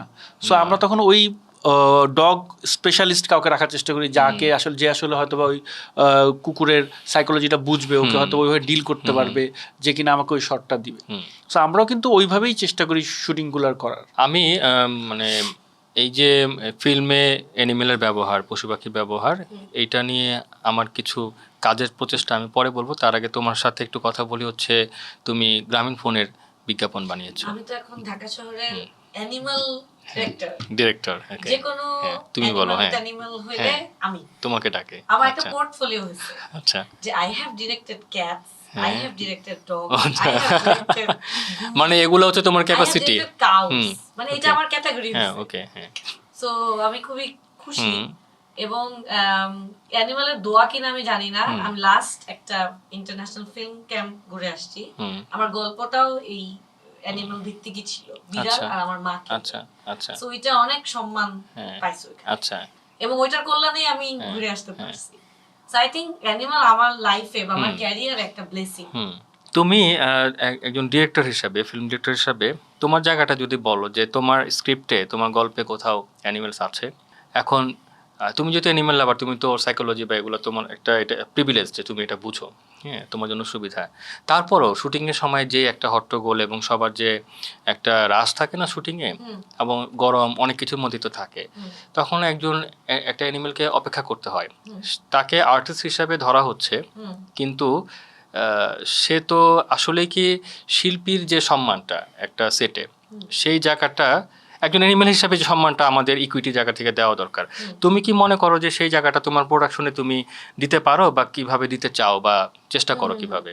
আমার তো আমি যে কাজগুলা করছি অ্যানিমেলদের নিয়ে, আমার অ্যানিমেলই আমার আর্টিস্ট। আমার আসলে মানুষ যে ওরকে যে পালে উনি সেকেন্ডারি আর্টিস্ট। সো আমার প্রাইমারি ফোকাসই হচ্ছে অ্যানিমেল। ওকে। সো অ্যানিমাল কখন ঘুমায়, কখন খায়, কখন শুট করলে তার ডিস্টার্ব হবে না, এগুলো সব আমরা ভিডিও কলেই আগে আগে বলে রাখি। আচ্ছা আচ্ছা আচ্ছা। যেমন আমি যে কাজটা বগুড়াতে করছি হাঁসের, ওই হাঁসটার নাম হচ্ছে বোধ। আচ্ছা, ওরা হচ্ছে জোড়া হাঁস। হাঁসের নাম বোধ? হ্যাঁ, আচ্ছা। জোড়া হাঁস, এবং পুরাই স্পিরিচুয়াল একটা জোনে শুট করে আসছি ভাই। মানে ওইটা না, ওইটার জন্য 2 ঘন্টা পডকাস্ট করা যাবে কেবল ওই হাঁসটা করতেছি আমরা। মনে করো যে এখন থেকে 2 ঘন্টা শুরু হইলো, ওই লাইনে শিয়াব শুদ্ধ শোনার জন্য রেডি হবে। কিন্তু এই হাঁস সাপোজ ভাত আর মার খায়। আচ্ছা। তো আমরা যেভাবে ওকে সম্মান দিতে পারি, সেটা হচ্ছে আমাদের প্রোডাকশন থেকে আমরা ওইটা প্যাক করে নিয়ে গেছি, সো দ্যাট যিনি আর্টিস্ট ওই আঙ্কেল, ওনার যাতে ওইটা আর কষ্ট করে করতে না হয়। আচ্ছা। এখন যেটা জ্ঞান হয়েছে, আমরা একটা হাঁসকে দেখাবো, আমরা জোড়া দেখাবো না, এটা ক্লায়েন্টের জায়গা থেকে বলছে। এন্ড ওকে ফাইন, সিঙ্গেল অ্যানিমালকে দেখা। এখন জোড়া হাঁস তো এত সহজ না ডিল করা। আচ্ছা, মানে আলাদা করাটা বললো যে বাচ্চার মা। হ্যাঁ, সো আমাদের এই পাশে ছিল ওই হাঁসটা। আচ্ছা, সো ক্যামেরার পাশে ওই হাঁস, ওরা দেখে, ও শট দেয়। সো ইটস লাইক আ মানে ডিফারেন্ট কাইন্ড অফ এক্সপেরিয়েন্স। তো অ্যানিমাল সেনসিটিভিটির জায়গায় আমার যেটা মনে হয় যে অ্যানিমালটাকে নিয়ে আই থিঙ্ক ওই বোধটা যেই টিম মেম্বারদের আছে হুম, তাদেরকেই ওই পার্টিকুলার প্রজেক্টে ইনক্লুড করা উচিত। আচ্ছা, কারণ একটা গল্প শুনছি আমার প্রোডাকশনে না, কোথায় জানি একটা ছাগলকে এরকম রং দিয়ে কালো বানাইছে আচ্ছা, just to make it black. আচ্ছা, মানে So- প্রোডাকশনের চাহিদায় সাদা হ্যাঁ। ছাগল কালোটা পাওয়া যায় নাই, একটা এক্স্যাক্টলি। কালার নিয়ে এসে তো কালার। এরকম ক্ষেত্রে হয়তো ওই কালো ছাগলটা যাতে যদি আনা যেত হুম। তাহলে হয়তো হুম, বেটার ট্রিটমেন্ট দেওয়া হতো। সো আমার তো মাথায় থাকে আমার নিজের বিড়াল আছে হুম। এন্ড আই থিঙ্ক একটু বুঝি কিভাবে মানে হুম, অ্যানিমালদের হুম, টেম্পারমেন্ট হুম, হুম, যাতে লুজ না হয়। হ্যাঁ, সো ওইটা আমাদের ইউনিটে খুবই খুবই আমরা মানে মাথায় থাকে। মানে আসলে এখানে কি যে ওকে একটা বিইং হিসাবে চিন্তা করলেই হুম, কমন absolutely. সেন্সের জায়গা থেকেই আসলে আমাদের আর ভিতরে তো ওইটা আছে না, সেন্সটাও, ভাইয়া, যেটা হয়ে হ্যাঁ, যায়। হ্যাঁ। কারণ তোমার সাথে যে কাজটা করছি ওইটাতে আমার ইনস্ট্রাকশন ছিল আমার টিমের, আমার টিমে এরকম কেউ থাকবে না যারা কুকুর ভয় পায়। কুকুর ছিল ভয় না, পাইলে হ্যাঁ, সবাই খুব মজা করে কাজ করছি আমরা। যা- হ্যাঁ আরে। এক্স্যাক্টলি। কারণ কি হ্যাঁ। কুকুর একটা আমার কাছে তো কুকুর আদরের জিনিস, হ্যাঁ, কিন্তু আমাকে এখন ছাপ এনে দাও ওইটা আসলে আমার কাছে আদরের জিনিস না। মানে তুমি ভয় পাও আদরের, তুমি আদর, কিন্তু না, তুমি ভয় আদর না করতে মানে হচ্ছে যাবা আমি না। ওটার সাথে হ্যাঁ, familiar একটা না। ফোবিয়া আমি আছে, যাবো হ্যাঁ, আমি তো না। নিজে মানে সাপ ভয় আমাকে পাই, এই হ্যাঁ। কাজটাই আমি দিতে সাপ ভয় হবে। পাই, আমি ধরো যে লম্বা নড়ে এরকম যে কোনো কিছুই ভয় পাই, Reptiles. হ্যাঁ হ্যাঁ। সো এটা তো আমি অনভ্যস্ততা বলবো যে বিষয়। এই প্রজেক্টটা আমাকে দিয়েন না যেখানে হ্যাঁ। সাপ আছে হুম, বা কুমির আছে। হুম, কিন্তু ওই কাজটাই আমি করছি যে আমাদের এই প্রজেক্টটা ইটস হ্যাঁ। মোস্টলি অ্যানিমাল বেসড, সো যারা অ্যানিমাল ভয় পায় হ্যাঁ। এদেরকে আমি রাখতে পারবো। তো বাঘ ভয় পাও? বাঘ কেন ভয় পাবে না তুমি বলো? বাঘ ভয় না পাওয়ার এমনি কারণে জিজ্ঞেস না, করতেছি আর কি, পাওয়ার কোনো যে কারণ আছে, যদি তাহলে তো বাঘের পাল্টায়। বাঘের বেজ্জতি করা হবে, বাঘ যদি ভয় না পাওয়া হয়। আমি হাঁস নিয়ে দুইটা কাজ করছি। আচ্ছা, রাজহাঁস নিয়ে একটা কাজ করছিলাম অনেক আগে। রাজহাঁস আমাকে একবার কামড় দিছিল, বুঝছো? আমাদের আমি জানতাম না যে কামড় গল্পটাই দেয়। ছিল যে এই কামড়ে আচ্ছা। ফারিন ছিল এটার হ্যাঁ। একটা। সো ফারিনের একটা গ্রামের বাড়িতে যে হাঁস টাস দেখায়, সো আমরা ওই থার্মোকল দিয়ে বাড়ি দিয়ে দিয়ে হাঁসকে ডিস্ট্রাক্ট করে ওকে উই মেড দ্য হাঁস যে মানে কামড় বাইট দিবে, আস। আচ্ছা, হ্যাঁ। তখন শর্টটা গেছে। এরকম মাথা এরকম করে করে হ্যাঁ, আগে আসে, হ্যাঁ, আমিও হ্যাঁ, কি ব্যাপার, ঘটনা কি? তো না, রাজহাঁস একটু অ্যাগ্রেসিভ হ্যাঁ। হয় আর কি। আই থিংক অ্যানিমালে শুট করার জন্য অ্যানিমালকে বুঝতে হবে, এটার কোনো হ্যাঁ। বিকল্প নেই। আচ্ছা, আমি যেটা না চেষ্টা করতেছি, ধরো তোমাদের দুজনকেও এই জার্নির সাথে আসলে অ্যাড করব, সেই জন্য এখানেও বলে রাখা যে তোমরা জানো সেটা অবশ্যই যে বাংলাদেশের চলচ্চিত্রে ধরো পশু পাখির ব্যবহার এটা একটা সিস্টেমের মধ্যে আনা মানে সময়ের এখন সময় চাহিদা। কারণ এক পক্ষ বলবে অ্যানিমেল রাইটস নিয়ে যারা কাজ করে যে পশু পাখি ব্যবহার করা যাবে না, কিন্তু আবার আমি যেহেতু সমন্বয় করে কাজ করে অভ্যস্ত, আমি বুঝি যে যদি বাস্তব চিত্র দেখাতে হয় এগ্রো বেসড একটা বাংলাদেশ এবং মানুষের সাথে তো পশু পাখির সহাবস্থান থাকে, সেখানে হ্যাঁ, মানে আপনি একটা ফিল্মে তো বাদ দিতে পারবেন না যে আমি কোনো পাখিতে হ্যাঁ, থাকবে দিতে না, পারবো ফিল্মে না। কোনো হ্যাঁ। বিড়াল থাকবে না, কুকুর হ্যাঁ, থাকবে না, এরকম গরু হবে না। থাকবে না। এখন আমি যদি সুন্দরবনের মানুষের জীবন দেখাতে চাই, আমাকে ভিএফএক্স করে হলেও বাঘ দেখাইতে হবে, এক্স্যাক্টলি। বা হরিণ দেখাইতে হবে, বা দূর থেকে হলেও আমাকে শ্যুট করতে হবে, ওকে ডিস্টার্ব না করে। কিন্তু কিভাবে শ্যুট করব, এগুলোর একটা পলিসি আমাদের যেটা বাংলাদেশে নাই। এবং আমি এটা ফিল করি যে আমি যখন স্টাডি করলাম আমেরিকাতে কিভাবে এটা ডেভেলপ হয়েছে, ওদেরও কিন্তু সেই 1800 সালের পর থেকে ওখানে প্রচুর ঘোড়া, হ্যাঁ, ওয়েস্টার্ন মুভিগুলোতে প্রচুর ঘোড়া অ্যাবিউজ হইতো এবং ঘোড়াগুলোকে পরবর্তীতে মেরে ফেলা হতো, স্লটার হাউসে দিয়ে দেওয়া হতো, পা ভেঙে গেছে, কারণ অনেক ঘোড়া ব্যবহার করা হচ্ছে। তখনই ওখানে ধরো যে একটা অর্গানাইজেশন আগে আসলো, হিউম্যান হলিউড নাম দিয়ে, ওরা এই আমেরিকান হিউম্যানস নামে, সো ওরা হিউম্যান হলিউড নামে একটা আলাদা একটা প্রজেক্ট করলো, যেখানে আসলে ওরা পশু পাখিকে ওয়েলফেয়ার ভিত্তিক ব্যবহারটা নিশ্চিত করবে ফিল্মে, এবং এটাকে তারা অ্যাপ্রুভাল দিবে যে এই শুটিংয়ের সময় কোনো পশু পাখি হার্ম হয় নাই। তো এই যে অ্যাপ্রুভালটা যে দেয়, যে একটা তোমার এটাকে ডিসক্লেইমার যে দেয়, হ্যাঁ, আমাদের দেশেও দিচ্ছে, কিন্তু আমি ঘাটাঘাটি করে দেখলাম যে আসলে এই ডিসক্লেইমারটার কোনো সার্টিফিকেশনের ভিত্তি নাই, যেটা একমাত্র হলিউডের ওই হিউম্যান হলিউড সার্টিফিকেশনটা দেয়। আচ্ছা, মানে হলিউডে যত মুভি হয় তোমার আমেরিকাতে, ওরা সার্টিফিকেশনটা দেয়। এই সার্টিফিকেশন দেওয়ার পিছনে অনেকগুলা ক্রাইটেরিয়া থাকে, ওগুলো ফুলফিল করতে হয় একটা প্রোডাকশনকে, যে একদম ওই সেটে আনা থেকে শুরু করে যাওয়া সব কিছু। অ্যানিমাল wranglers থাকে, হ্যাঁ, এবং animal ওর সাথে department থাকে। ওদের দেশে তো আবার ধরো এগুলা ভাড়াও পাওয়া যায়, অনেক অ্যানিমেল যেগুলো আসলে ওয়াইল্ড না, ওরা আবার Trained আর হ্যাঁ কি। ট্রেন্ড, ওরা ফিল্মেই অভিনয় করে। তো এরকম অনেক অ্যানিমেল তো বিখ্যাত হয়ে যায় পরে, তাই না? তো ওর সাথে অ্যানিমেল কেয়ার গিভার আসে, প্যারেন্ট আসে, নানান ধরনের আসে, তো ওইটার জন্য আলাদা একটা খরচ থাকে। এখন আমাদের দেশে তো এই সুযোগটা নাই, কিন্তু কিন্তু যেটা হচ্ছে যে এই যে ডিসক্লেইমারটা যে দিয়ে দেওয়া হচ্ছে এটা কিন্তু চাইলে প্রশ্ন ফেলা যায় যে আপনি যে ডিসক্লেইমারটা দিচ্ছেন কে আপনাকে এই সার্টিফাইড অ্যাপ্রুভালটা দিল, যে আমি তো বলি যে হ্যাঁ এখানে আপনার হার্ম হয়েছিল, আপনি কিভাবে, ধরো তোমার একটা চলচ্চিত্রে তোমার একটা মুভিতে বিড়াল আছে, আমি যদি বলি যে শুটিংয়ের সময় বিড়ালকে গরমের মধ্যে খাঁচার ভিতরে 3 ঘন্টা বসায় রাখা হয়েছিল, তুমি কিভাবে আমাকে এটা প্রমাণ দিবা যেটা হয়নি? সেই প্রমাণটা দেওয়ার জন্য একটা টিম থাকতে হবে, পেশাদার একটা ভেট থাকবে, অ্যানিমেল ওয়েলফেয়ার অ্যাক্টিভিস্ট থাকবে, অ্যানিমেল কেয়ারিবার থাকবে, তারা এটা করবে। তো আমরা চেষ্টা করতেছি যে আমরা চলচ্চিত্র যে তোমার সার্টিফিকেশন বোর্ড আছে তাদের সাথে এটা নিয়ে একবার বসছিলাম, তো তোমাদেরকেও সেখানে লাগবে যারা কাজ করতেছো, যারা সচেতন ইয়াংরা যারা আছো, যে এইটাকে একটা জায়গায় আমরা নিতে চাই। এটাতে ধরো ইন্টারমিনিস্ট্রিয়াল কাজ, এটাকে তোমার পরিবেশ, বন, ক্লাইমেট চেঞ্জ এটা থাকবে, মানে বন বিভাগ থাকবে, হ্যাঁ হ্যাঁ, বন অধিদপ্তর এটার সাথে জড়িত, এটার সাথে প্রাণী সম্পদ অধিদপ্তর জড়িত থাকবে, এটার সাথে স্বাস্থ্যও থাকতে পারে, হ্যাঁ মানে বুঝছো তো অনেকগুলো স্টেক হোল্ডার আছে, কালচার থাকতে পারে, হ্যাঁ কালচারও থাকবে, কারণ অনেকের কালচারাল অভ্যাসের জায়গায় কিছু অ্যানিমেল ইউজ হয় সেগুলো, হ্যাঁ ওটা তো থাকবেই, হ্যাঁ ওটা তো না বললেও থাকবে এসে, হ্যাঁ। সো ওই জায়গাটায় আমাদের অনেক কাজ করার আছে যাতে এইটা পরবর্তীতে প্রশ্নমুখে না পারে। আমি তোমাদের অনেকগুলো অ্যাওয়ার্ড পাইছো তোমরা, হ্যাঁ, আর শিয়াবের একটা রুম করা হচ্ছে, হ্যাঁ শিয়াবের অফিসে একটা রুম করা হচ্ছে যেটা অ্যাওয়ার্ডের মিউজিয়াম হবে, যেখানে ওরা অ্যাওয়ার্ড না, আমি কালকে বক্করের সাথে দেখা হয়েছিল, আমি বক্করে বলছি বক্কর একটা রুম বানাইতে হবে কারণ অ্যাওয়ার্ড অনেকগুলো আসতেছে। তোমার অ্যাওয়ার্ড গুলার গল্প একটু শুনি, হ্যাঁ প্রথম অ্যাওয়ার্ড, এবং আর তো পরে তো মনে রাখতে পারবো না, যতটুকু মনে করতে পারবো। বলো না ভাই,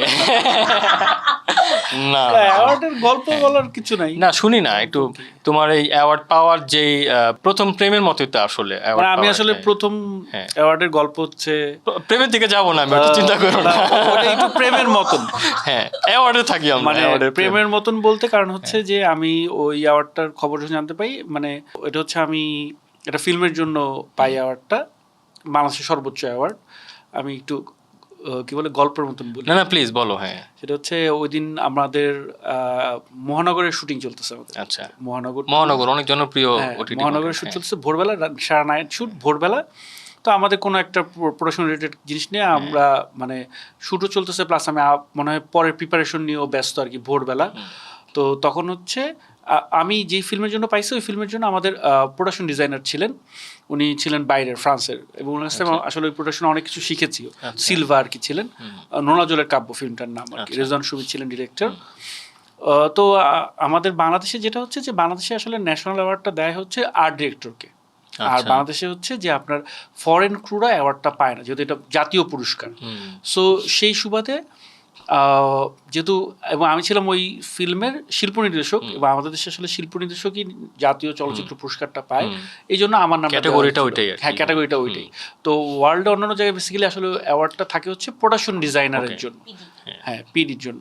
সো আমাদের এখানে হচ্ছে আর্ট, সো ওই কারণে আসলে আমার নামটা গেছে। তো আমি প্রথমে চিন্তা করছিলাম হয়তো আমার নাম যাবে না, কারণ ওটা নিয়ে আমি আসলে তো মানে আমি ওইভাবে হয়তো বা প্রিপেয়ার ছিলাম না যে এটাতে আমি আসলে ন্যাশনাল অ্যাওয়ার্ড পেতে পারি। তো এবং ওইটাতে ওই বছর মানে আমি 2021-এ বেসিক্যালি পাই আর কি ন্যাশনাল অ্যাওয়ার্ড, এবং এটাই আমার প্রথম অ্যাওয়ার্ড, হ্যাঁ। এবং প্রথমেই আমি জীবনের সবচেয়ে বড় অ্যাওয়ার্ড, বাংলাদেশের সর্বোচ্চ প্রথম অ্যাওয়ার্ডটা একদম সর্বোচ্চ অ্যাওয়ার্ড পেয়ে গেছি। সো আমার আসলে এরপর আর মানে চাহিদার ওরকম কিছু নাই আর কি। না না সেটা বলা ভুল আর কি, আমার পা মাটিতে বলে থাকে। তো গল্পটা হইতেছে এটা যে ভোরবেলা চেয়ারটা একটু উঁচু মনে হচ্ছে, আমাকে বলতেছে একজন যে শিয়াব এই এরাতে অ্যাওয়ার্ড পাইছে। তাই আমি বললাম যে আচ্ছা খুব ভালো। তো আমি নিজেও জানি যে আমি ফিল্মে অ্যাওয়ার্ড মানে আমি এটার জন্য আমার নাম গেছে, কারণ ডিরেক্টর আমার কাছ থেকে আমার পেপারস পত্র নিছে, আমার বায়োগ্রাফি নিছে। রেজন সুমিত ভাই খুবই নাইস পারসন, তো নিছে। তো আমার খেয়াল নাই কারণ এটা অনেকদিন আগের কথা। তো যারা যারা পাইছে আমি দেখলাম আমাদের মধ্যে অনেক কমন আছে, সামির ভাই পাইছেন, আমাদের যারা যারা ছিলেন অনেকেই পরিচিত লোকজন পাইছে। তো আমি কংগ্রেচুলেশনস জানাইছি সবাইকে। তো আমাকে এর মধ্যে একজন জানিস, একজন বলছে যে আরে তুমিও পাইছো। তা আমি বলতেছি আচ্ছা আমিও পাইছি মানে কি, আমি কেন পাবো? তো আমার মাথায় তখন আসলে ছিল না, কারণ সারা রাত শুটিং করছি, প্লাস মানে ওইটা আর ওই দিন সকালবেলায় ওইটা বের হবে কে জানে। একবারও ভাবা উচিত ছিল যে আমি পাইলাম না ওরা পাইলো কেন, কারণ ওটা না না ওটা একদম সকালবেলা ভোরবেলার কাহিনী, তো আর পত্রিকায় আসছে আর কি। আর তুমি যেভাবে ঘুমাও, না না আমি ঘুমাইতেছিলাম, ওটা ফাঁকি ঘুমের মধ্যে তো টেরই পাও না যে কি করতেছ। না না আমি তখন জাগনাই ছিলাম। তো তারপরে আমি যখন আমাকে বলছে যে না না শিহাব তুমিও পাইছো, দেখো তুমি চেক করো। আমি বলছি যে আমি কেন পাবো? বলছে হ্যাঁ তোমার নাম আছে। আমি বলছি কোথায় আছে? বলো যে তুমি আমার অনলাইনের লিঙ্ক পাঠিয়েছে পত্রিকার, তো বলছে দেখো পত্রিকা তোমার নামও আছে, প্রজ্ঞাপন জারি যে হয়েছে। আমি বললাম যে আচ্ছা ঠিক আছে। তারপর আমি খুঁজে পাইতেছি না আমার নাম, কারণ কেন মানে ওরা তো ধরেন ওই মানে কি বলে এটাকে, মানে তোমার নাম তো আর ইয়ে অনুযায়ী দেয় না, ধরো ডিরেক্টর, প্রডিউসার, তারপরে হচ্ছে ধরো art director, costume designer, makeup artist, এইভাবে দেয় না। ওরা জানি উল্টা পাল্টা লিখছে আর কি, মানে ক্রোনোলজিটা ঠিক ছিল না। হ্যাঁ মানে ক্রোনোলজিটা ঠিক ছিল না। তা আমার কথা হচ্ছে আমার নাম থাকলে তো আর্ট ডিরেক্টর ছিল না, এজন্য এই অবস্থা হইছে। মানে উপরেই থাকার কথা, এত নিচে তো আমার নাম যাওয়ার কথা না, মানে পাইলে তো উপরেই থাকবে না। তো তারপরে আমি দেখি যে না নিচে পরে আর কি আসলে আমার নামটা আছে। তো আমি তো দেখে খুবই সারপ্রাইজড হইছি, এবং আমি তখন বোঝার চেষ্টা করছি যে এটা কি আসলে, মানে অনেক সময় আছে যে পত্রিকাতে আসলে ফেক নিউজ আসে, মানে যেটা হয় যে আন্দাজে ফ্যাক্ট চেক। হ্যাঁ তো মানে আমার কারণ আমার কথা হচ্ছে যে এরকম একটা নিউজ যদি হতো তাহলে আগে থেকে কোনো না কোনো কানাঘুষা বা কিছু একটা তো ঘটতো আর কি, কিন্তু বাসা সবাই কোনো বাসা তোমার কেউ অ্যাপ্রিশিয়েট করে না। না না মানে বাসা না, মানে অন্য কেউ তো কেউ মানে সাধারণত তো যেহেতু ইন্ডাস্ট্রির কোনো ভাবে তো একটা আওয়াজ বা একটা তো ধারণা থাকেই আর কি, সবাই কম বেশি পায়। তো আমি চিন্তা করছি যে এটা হইতে পারে যে এমনি বলছে আর কি, পত্রিকা একটা ছাপাইছে, এটা তো সত্যি হবে না। তো আসলে তখন মনে হয় 6:30 বা 7টার কথা আর কি সকাল।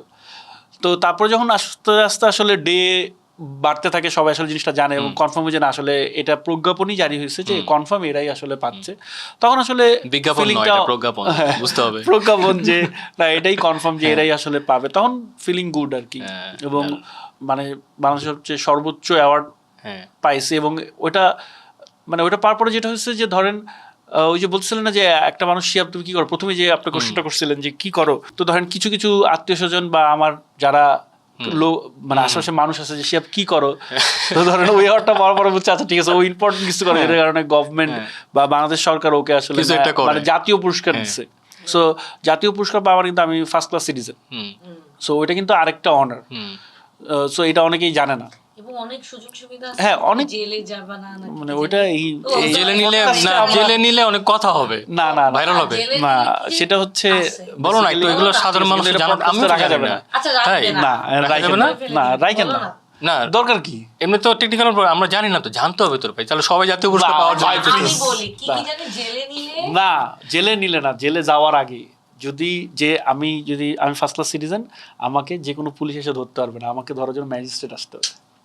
না না ও আমার যদি ধরে নিয়ে যায় থানায়, ও আমারে হ্যান্ডওভার করতে হবে না। ওটা তো বলতেছি যে থানা পর্যন্ত এমনি করে ধরে নিয়ে জায়গা যাবে, হ্যাঁ ওইটা নিয়ে যাবে। এবং হচ্ছে আমি যদি জেলে যাই তাহলে আমি ভিআইপি ট্রিটমেন্ট পাবো, আমি বাংলাদেশ এয়ারপোর্টে ভিআইপি ট্রিটমেন্ট পাবো, আমি যে কোনো জেলায় না, আমি তো আর ওইটা তো ক্লেম করতে হবে আগে, তারপর অভিনয় দূর ওই ক্লেম করতে গেলে নিজের নামে নিজে বিশ্বাস করতেছে না যে আমার নাম আসছে ভুলে যাচ্ছে। এবং তারপরে তো সে ধরেন আমি যে কোনো সার্কিট হাউসে গেলে আমি প্রায়োরিটি পাবো, ধরেন সেক্রেটারি লেভেলের প্রায়োরিটি। তোমার সাথে যদি অন্য কেউ থাকে তারাও কি তোমার সাথে মানে গায়ে লাগায় একটু সুবিধা পাবে? আমি কখনো এই সুবিধা এখন পর্যন্ত ভোগ, ধরো এয়ারপোর্ট দিয়ে আমিও যাচ্ছিলাম তুমিও যাচ্ছ, তখন তুমি কি আমাকে ভিআইপি গেট দিয়ে নিয়ে যেতে পারবে? আমার আইডিয়া নেই, আমি কখনো একবার ট্রাই করে দেখবো, আমি এখন পর্যন্ত এই সুযোগ ভোগ করার সুযোগ পাইনি। তুমি একবার একটু এটা ক্লেম করো, আমি সাইড দিয়ে একটু ট্রাই করে দেখবো যে যাওয়া যায় কিনা, ফিল্টার নিব। আমি শুনছি আমাদের মধ্যে যারা ন্যাশনাল প্রাইস অনেকে এটা ভোগ করে, কিন্তু না একবার দুবার ভিআইপি ফিল্টার নিও, তারপরে তুমি ফালায় দাও আর কি, বুঝো নাই?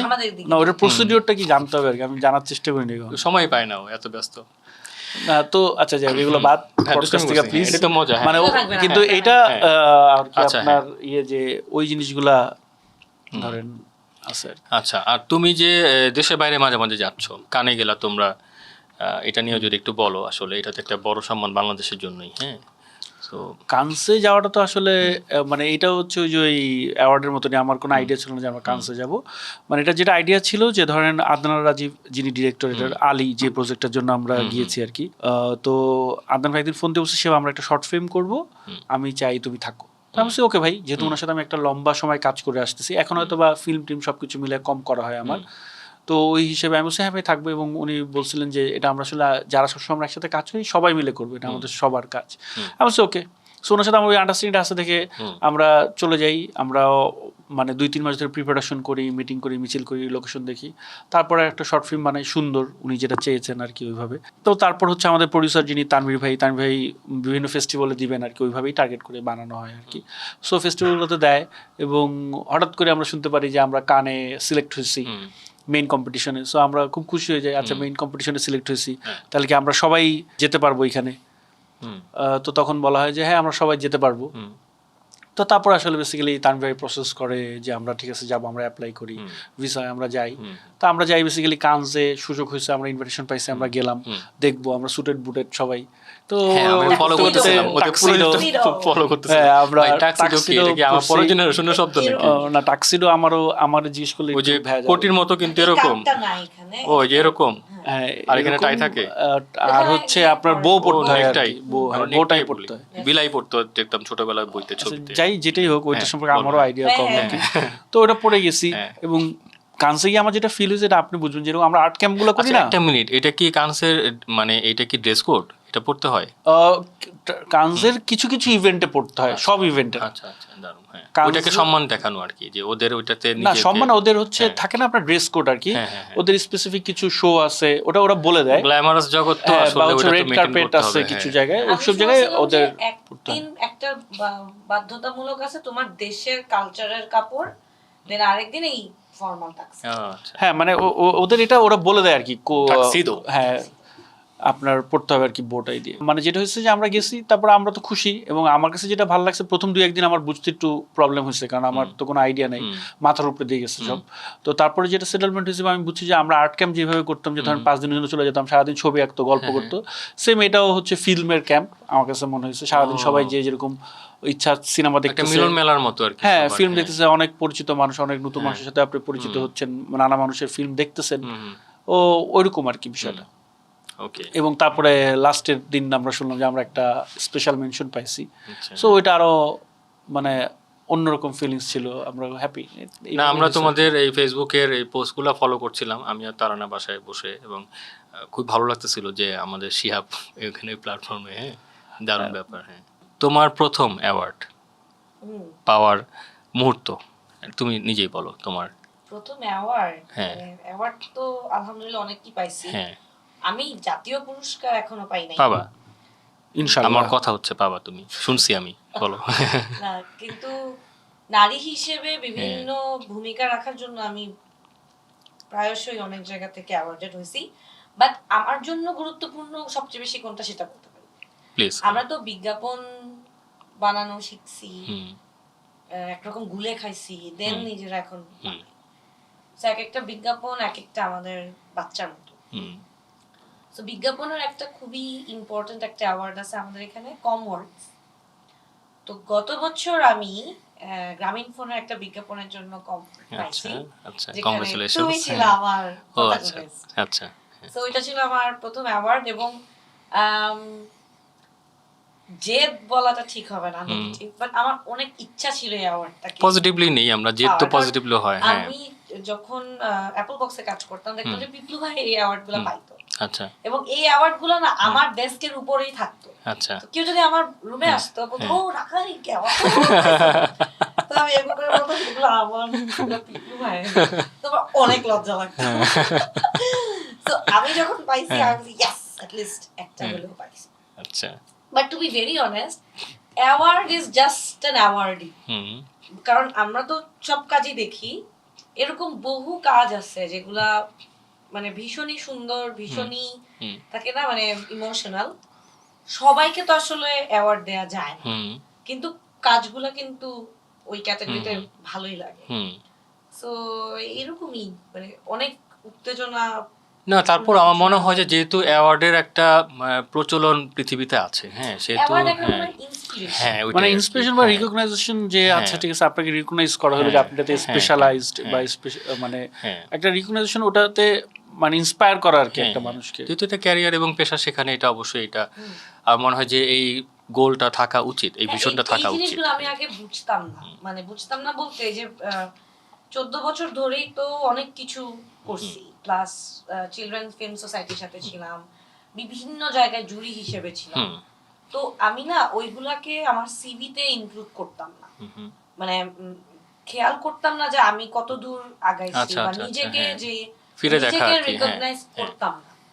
সো আমি আস্তে আস্তে এগুলো এখন শিখছি, নিজের সিভিটা গুছিয়ে রাখা, আমাদেরকে নিজে নিউজ গুলা হয় ওগুলাকে গুছিয়ে, কারণ কারো না কারোর জন্য এটা একটা ইন্সপিরেশন, এটাও একটা কাজ। হ্যাঁ, কাজের পরে নিজের পোর্টফোলিও গুছানো এবং এগুলা খুঁজে খুঁজে বের করা, এখন এগুলো খুবই ইম্পর্টেন্ট।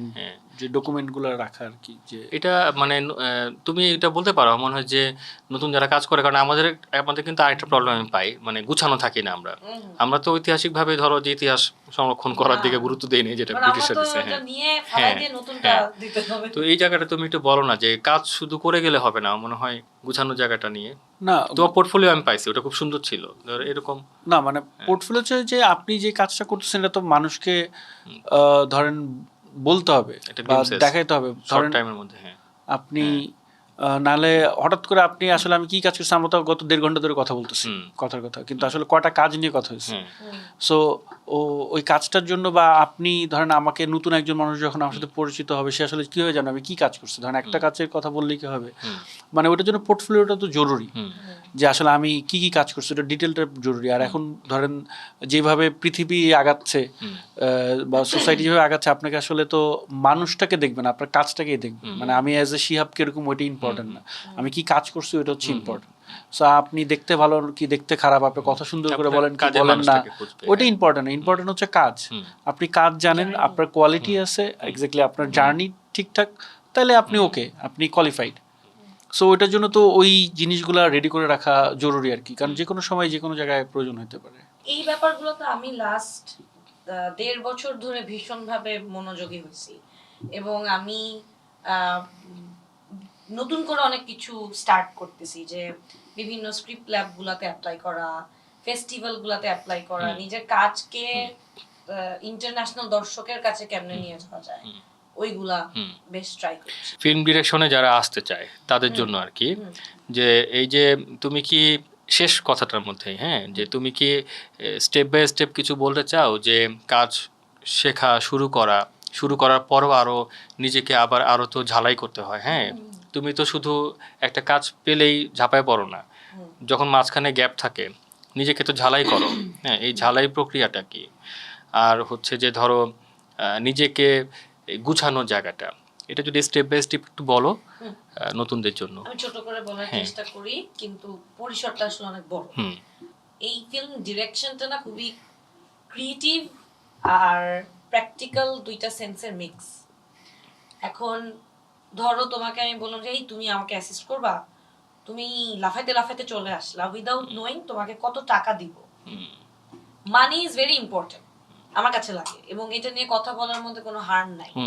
রাদার এটা নিয়ে কথা না বললে অনেকে ম্যানিপুলেটও করতে পারে, তোমার স্কিলটাকে নিয়ে থাকে না কাজ করে।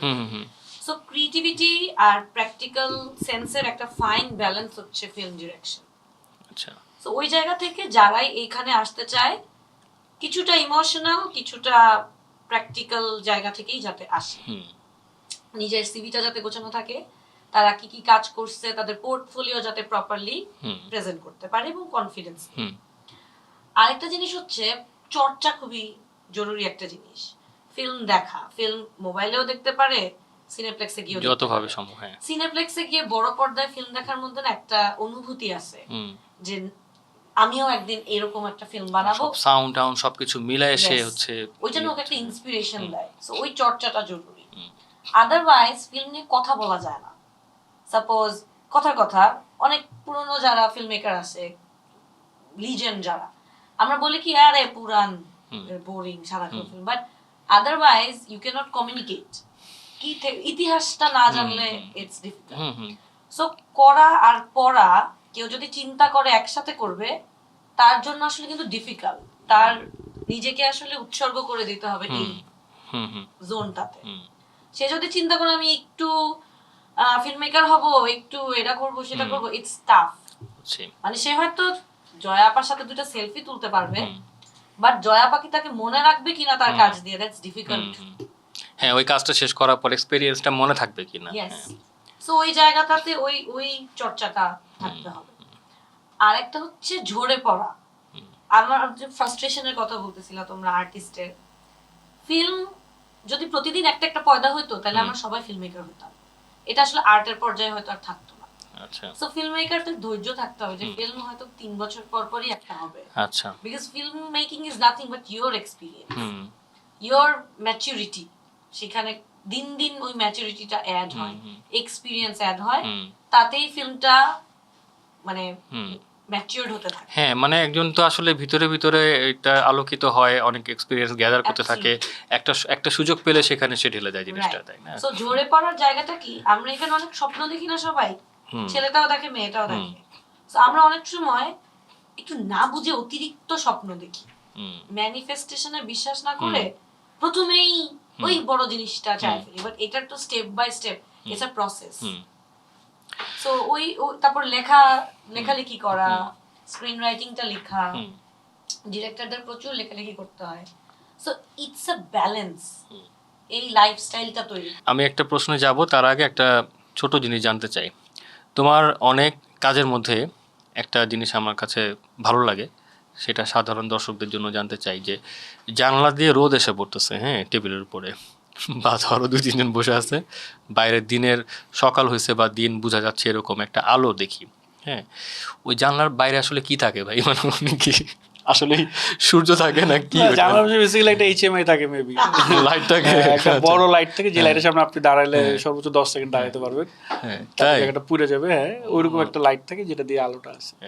এই জিনিসটা তোমাকে আমি প্রশংসা করে, এটা আমার কাছে দারুণ লাগে যে মানে এখন ধন্যবাদ, এইটার কৃতিত্ব আমার না, জানলার বাইরে থেকে যে রেটা লাইটটা আসে ওটা বেসিক্যালি গ্রাফারের কৃতিত্ব, মানে গ্রাফারের কৃতিত্ব, মানে যিনি আমাদের লাইটটা ডিজাইন করেন। আচ্ছা, লাইট ডিজাইন করা বলতে কি, এটা কি তুমি সফটওয়্যারের কাজ করা বলছো নাকি? প্র্যাকটিক্যালি ধরেন ডিওপি, ধরেন ডিরেক্টর বা গল্পের ডিমান্ড থাকে হচ্ছে যে জানলা দিয়ে সকালে সুন্দর আলোটা ঢুকবে, আমার কাজ হচ্ছে জানলাটা করে দেওয়া এবং পর্দাটা সুন্দর করে দেওয়া এবং জানলার পিছনে ওই পরিমাণ স্পেস রাখা যেখান থেকে লাইটটা করলে আলোটা আসবে। আচ্ছা আচ্ছা, আমার জব ডান।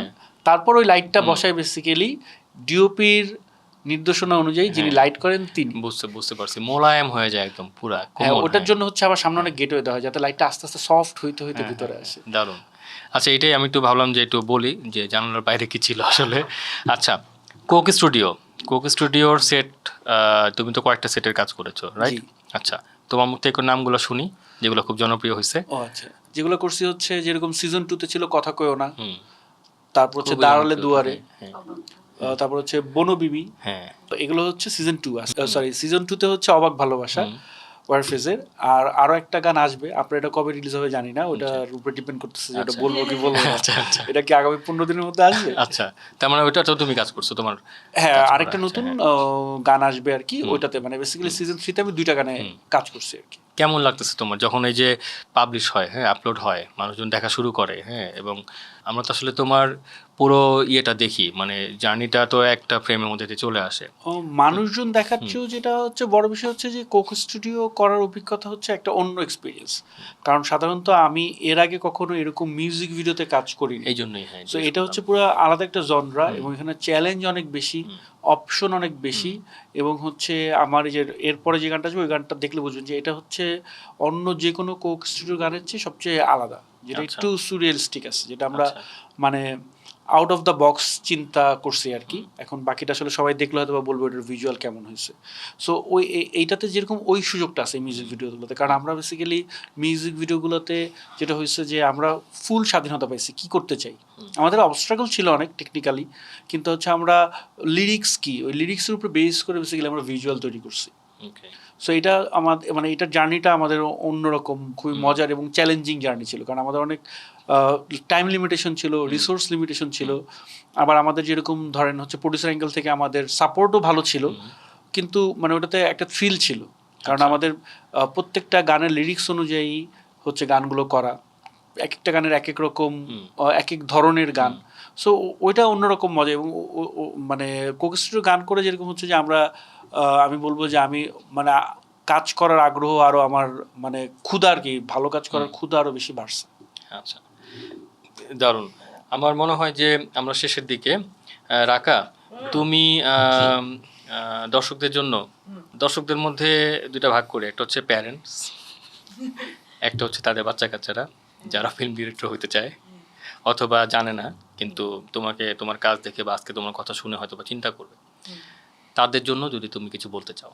আমি তাদের প্যারেন্টসদেরকে খুবই রিকোয়েস্ট করতে চাই যে ফিল্ম একটা মজার জায়গা, ফিল্ম খুব একটা গদবাঁধা বা সিস্টেমেটিক জায়গা না, কারণ ক্রিয়েটিভিটির তো আসলে টাইম টেবিল একটু ডিফারেন্ট। সো আমার মনে হয় ওনাদের উচিত ওনাদের ছেলে মেয়েদের যদি আসলে প্যাশন থাকে ওটাকে একটু ট্রাস্ট করা কারণ উনাদের ট্রাস্ট বাচ্চাগুলার কনফিডেন্স তৈরি করে দেয়। আমি যদি জানি আমার আম্মা আজকে বাসায় গেলে বকা দিবে না, আমি কিন্তু আমার মাথা ক্লিয়ার হয়ে আরাম করে ওই 4 ঘন্টা কাজ করে বাসা যাবো। সো ওই অতটুকু যদি ছেলে মেয়েদেরকে ট্রাস্টটা করে, আই থিঙ্ক পচা বাচ্চা না হইলে ওই ট্রাস্ট ভাঙবে না। আর বাচ্চাদেরকে বলবো যে প্রিটি মাচ সেম, ওরা যাতে ওদের ইন্টিগ্রিটি দিয়ে কাজটা শেখে বা চর্চা করে। কারণ ফিল্মের আসলেই অনেক নিয়ম কানুন, মানে এক একজনের জার্নি এক এক রকম। ফিল্ম মেকারদের, আর্টিস্টদের, ও 3 নাম্বার বছরে অ্যাওয়ার্ড পাইছে বলেই যে আরেকজনও ওই অ্যাওয়ার্ডটাই পাবে এটা না। বাট বিকাশের জায়গাগুলোতে চর্চার প্রয়োজন, যত্নটা রাখা আর কি। অ্যাওয়ার্ডটা আসলে বাই প্রোডাক্ট আসতেই পারে। I think film making, architecture অনেকখানি সবই আসলে তুমি আর্ট কালচার, মানে আর্ট সব কোনো না কোনো ভাবে ওরা কানেক্টেড। এখন যেই আর্টই হোক, ওটা আপনি একটা পেইন্টিং বলেন, একটা ফিল্ম বলেন, আর হচ্ছে একটা মিউজিক বলেন, যেটাই বলেন, কোনো কোনো ভাবে প্রত্যেকে কানেক্টেড সব একই। চর্চাটা দরকার। এবং আমার ফ্যামিলির সাপোর্ট না থাকলে আমি লিখে দিতে পারি আমি এই পর্যন্ত আসতে পারতাম না। দারুণ। তাহলে তোমার ফ্যামিলির জন্য একটা হাততালি দেই। আম্মুর জন্য, যিনি বিড়াল ভালোবাসেন। আচ্ছা, ওকে, আবার সেই বিড়াল চলে আসলো। শিয়াব, তুমি যদি তোমার ছোট ভাই বোনদের জন্য, সিনিয়রদের জন্য বলবো না, কারণ তোমার সিনিয়র কি আর ডিরেক্টর আছে? এটা আপনি আছে? আচ্ছা, আমি জানি না।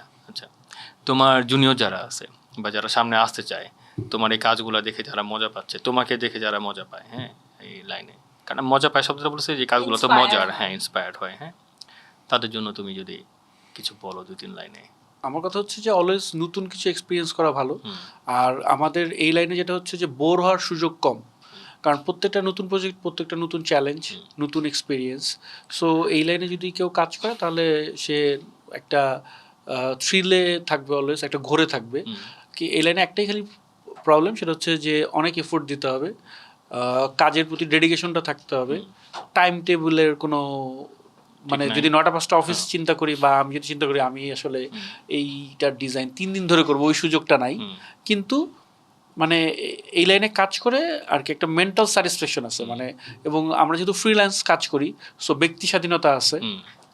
সো আমি বলবো যে যারা নতুন কিছু এক্সপিরিয়েন্স করতে চায় বা আর্ট নিয়ে কাজ করতে চায় এবং আপনার ধরেন এক্সপ্লোর করতে চায়, অবশ্যই এই ডিপার্টমেন্টে কাজ করা উচিত। এবং চ্যালেঞ্জিং, হ্যাঁ, এবং সেটা হচ্ছে ধরেন সেটা হচ্ছে যে ধরেন একটা চারুকলার যে ব্যাচেলার আপনার ফাইন্যান্স থেকে ব্যাকগ্রাউন্ড থেকে সেও করতে পারে, যে জেনারেল লাইন থেকে পড়ছে সেও আসতে পারে, যে আর্কিটেকচার পাস করছে সেও আসতে পারে। ইঞ্জিনিয়ারিং অবশ্যই প্রয়োজন, ইঞ্জিনিয়ারিং যে পড়ছে, আমাদের এই ডিপার্টমেন্টে যেরকম কেমিস্ট দরকার, আমাদের এই ইঞ্জিনিয়ার দরকার, সিভিলের লোক দরকার, মানে আমাদের এই ডিপার্টমেন্টে কিন্তু সবগুলো সেক্টরের লোকজন দরকার আছে। ধরেন এখন আমি দেখাতে চাই, মানে আমি জাস্ট একটা উদাহরণ, কেন ইঞ্জিনিয়ারের কথা বললাম, ধরেন এখন দেখাতে চাই যে একটা বিজ্ঞাপনে ধরেন একটা রোবটের হাত এসে এটা তুলবে, সো এইটা তো আসলে আমি পারবো না। আমি হয়তো বা ডিজাইন করতে পারি যে এরকম একটা হাত চাই, কিন্তু ওই হাতটা আসলে বানাই দেবে ওই একটা তো ইঞ্জিনিয়ারই বানাই দিতে হবে। সো এই আমাদের এলাকায় কিন্তু ইঞ্জিনিয়ারও দরকার আছে। এখন ধরেন তারপরে এখানে এই যে কফির যে ফ্যানাটা উঠবে, তো ধরেন এইটা তো আমার আসলে ফেক করতে হবে, এটা তো রিয়েলি তো আর কফির ফ্যানা দিলে ধরেন 3 ঘন্টা ধরে থাকবে না। সো এখানে কিন্তু আমি যদি ভুল না বলি কেমিস্ট্রিরও দরকার আছে, কারণ ওই বলতে পারবো যে এখানে একটা ফ্যানা কিভাবে থাকবে। তা আমরা সাধারণত এই ফ্যানা করি কিভাবে, আমরা ধরেন হচ্ছে সাবানগুলাই ফ্যানা বানাই, ফ্যানা দিয়ে দিই, যে কফির ফ্যানা ঠিক আছে। আর আমাদের দেয়াল দেখাইছে একবার যে চট দিয়ে দেয়াল বানায়, কাগজ লাগাই দিয়েছে সাদা রং, এটা তো অনেক আগে, আমরা তো আগে ওইরকমই করতাম। সো এই ডিপার্টমেন্টে আসলে সব সেক্টরের মানুষেরই কাজ করার সুযোগ আছে, কমন সেন্স অনেক দরকার হয়। হ্যাঁ, এক্স্যাক্টলি, ছোট জিনিস, সাপোজ একটা যেটা আমাদের নাই আর কি, সব আনকমন। হ্যাঁ, বাট ওগুলো আস্তে আস্তে জানতে হবে। যে একটা দলিলে সাইন করবে, একটা ছোট্ট শট, যে একটা বাড়ি হয়তো সিনেমাতে বেচা হয়ে যাচ্ছে, সো ওই দলিলটা যদি দেখে মনে হয় ফেক, তাইলে ফিল্মের ওই পার্টিকুলার মোমেন্টে কোনো হাস্যকর হয়ে গেল। হ্যাঁ, সেটা তো হয় না। আমি বলছি যে মানে এই লাইনে কাজ করতে হলে আসলে জেনারেল নলেজটা খুব গুরুত্বপূর্ণ। কোন লাইনে না বলো, এটা তো লাগেই আসলে, কারণ তোমার কখন কি লাগবে এটা তো ডিকশনারি নিয়ে কেউ ঘুরবে না, এটা মাথার ভিতরে অভিজ্ঞতা মধ্যে থাকবে। এই জন্যই অভিজ্ঞতাটা বিষয় আর কি, আর সেই জন্যই ঘোরাঘুরি করা, কাজের বাইরেও অন্য মানুষের সাথে কথা বলা। আমি একটা জায়গা বলতে চাই, এটা সবাই হয়তো একমত হবে, আমরা যারা ফিল্মে কাজ করি বা এই মিডিয়ামটাতে কাজ করি, আমাদেরকে অনেকে বলে মিডিয়ার মানুষ। মিডিয়ার মানুষ মিডিয়ার মানুষ ভালো না। আমি ওই জায়গায় বলতেছি যে মিডিয়ার পোলাবান। এবং আজকাল তো ইন্টারনেটে দেখছি অনেক ফেক নিউজ, হাবি জাবি যা মন চায় ইচ্ছা মতো কমেন্ট করে। তো আমি যেটা বলতে চাই, আমার মনে হয় আমাদের সেক্টরটা এত বাজে না যেটা ম্যাস পিপল ভেবে নেয়। না, আমাদের এটা নিয়ে একটা মানে কল্প জগৎ আছে, মানুষের ফ্যান্টাসি আছে মিডিয়ার মানুষদেরকে নিয়ে। আমি যে জায়গায় যেতে চাচ্ছিলাম যে ডিরেকশন দেয়া, এটা যিনি হোম মেকার, যিনি বাসায় থাকেন, উনিও কিন্তু একজন ডিরেক্টর অফ দ্য হাউস। উনি যেভাবে কাজের বুয়াদেরকে বলে আজকে এখন ঘর গুছাইতে যাও, এখন ছাদে যাও, আমরা না ওইভাবেই কোলাবোরেট করি। সো ডিরেকশন দেয়ার ক্যাপাসিটি সবারই আছে, কিন্তু কারো কারো স্বপ্ন থাকে তারা স্ক্রিনের ডিরেকশনটা দিবে। সো বাবা মার কথা বলতেছিলাম না, বা এরকম দেখছি যে তোমার জন্য ছেলে খোঁজা ডিফিকাল্ট, কারণ তুমি মিডিয়াতে কাজ করো। হ্যাঁ, বা আমার বাসায় যে থাকে না, এই মেয়েটা ভোরবেলা একটা মাইক্রোবাসে করে চলে যায়, সব ছেলে, আবার রাতের বেলা যখন আসে কি হয়েছে, কেউ কিছু করছে, ও এরকম কেন? ওই কল্প জগতে সব কাল্পনিক চরিত্রগুলো চলে আসে। যেমন আমাদের বিল্ডিং এ যদি কেউ কাউকে পরিচিত বাইর হয়ে যায় যে হ্যাঁ আমি তোমাদের বিল্ডিং এ গেছিলাম, মানে ইটস লাইক আমি যে কাজটা করি আমার মা প্রাউড, মানে আমার আশেপাশের মানুষ ঠিক বুঝে না। হ্যাঁ, সো এইগুলা কিছু মিসকনসেপশন আসলে ম্যাস মানুষের মধ্যে ঘোরে। কিন্তু আমি যে 9টা 5টা চাকরি বাদ দেওয়ার জন্য আসলে ফিল্ম মেকিং করে নিছিলাম, আমি 24 ঘন্টা কাজ করি, বরঞ্চ ব্যাংকে কাজ করলে মনে হয় ভালো হতো যে at least 10 ঘন্টা কাজ করতে হতো। হ্যাঁ, সো আমি একটা বলতে চাই, আমরা এত খারাপ মানুষ না, আমরা খুব হয়তো প্যাশন নিয়ে কাজটা করি, এজন্য রাত হয়ে যায়। না, আমার মনে হয় নিশ্চয়ই মানুষের ঝড়ো আস্তে আস্তে যখন মানুষ এই ধারণাগুলো থেকে বের হয়ে আসবে, দেখতে দেখতে দেখতে দেখতে অভ্যস্ত হয়। হ্যাঁ, সো মানুষ নিশ্চয়ই চেঞ্জ হবে। হ্যাঁ, এখন অনেক তো হচ্ছে। হ্যাঁ, পজিটিভ জায়গাটা যখন আমরা বেশি বলা শুরু করব, তখন নেগেটিভ জায়গাগুলো আস্তে আস্তে কেটে যাবে।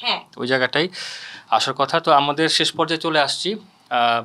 আমার মনে হয় যে আজকের বিয়ন্ড সাইলেন্সে আমাদের সাথে যে আমরা যারা ছিলাম এখানে, রাকা এবং শিহাব, দুজনই হচ্ছে তাদের জগতে আমাদের সবার সামনে তাদের সৃজনশীলতার যেই সৃষ্টিকর্মটা আসলে যেটা তারা তৈরি করে, ফিল্ম বা যে তার যে শিল্প নির্দেশনার মাধ্যমে যে পুরো আবহটা তৈরি করে, তাদের পেছনে কিন্তু এরা কাজ করেন।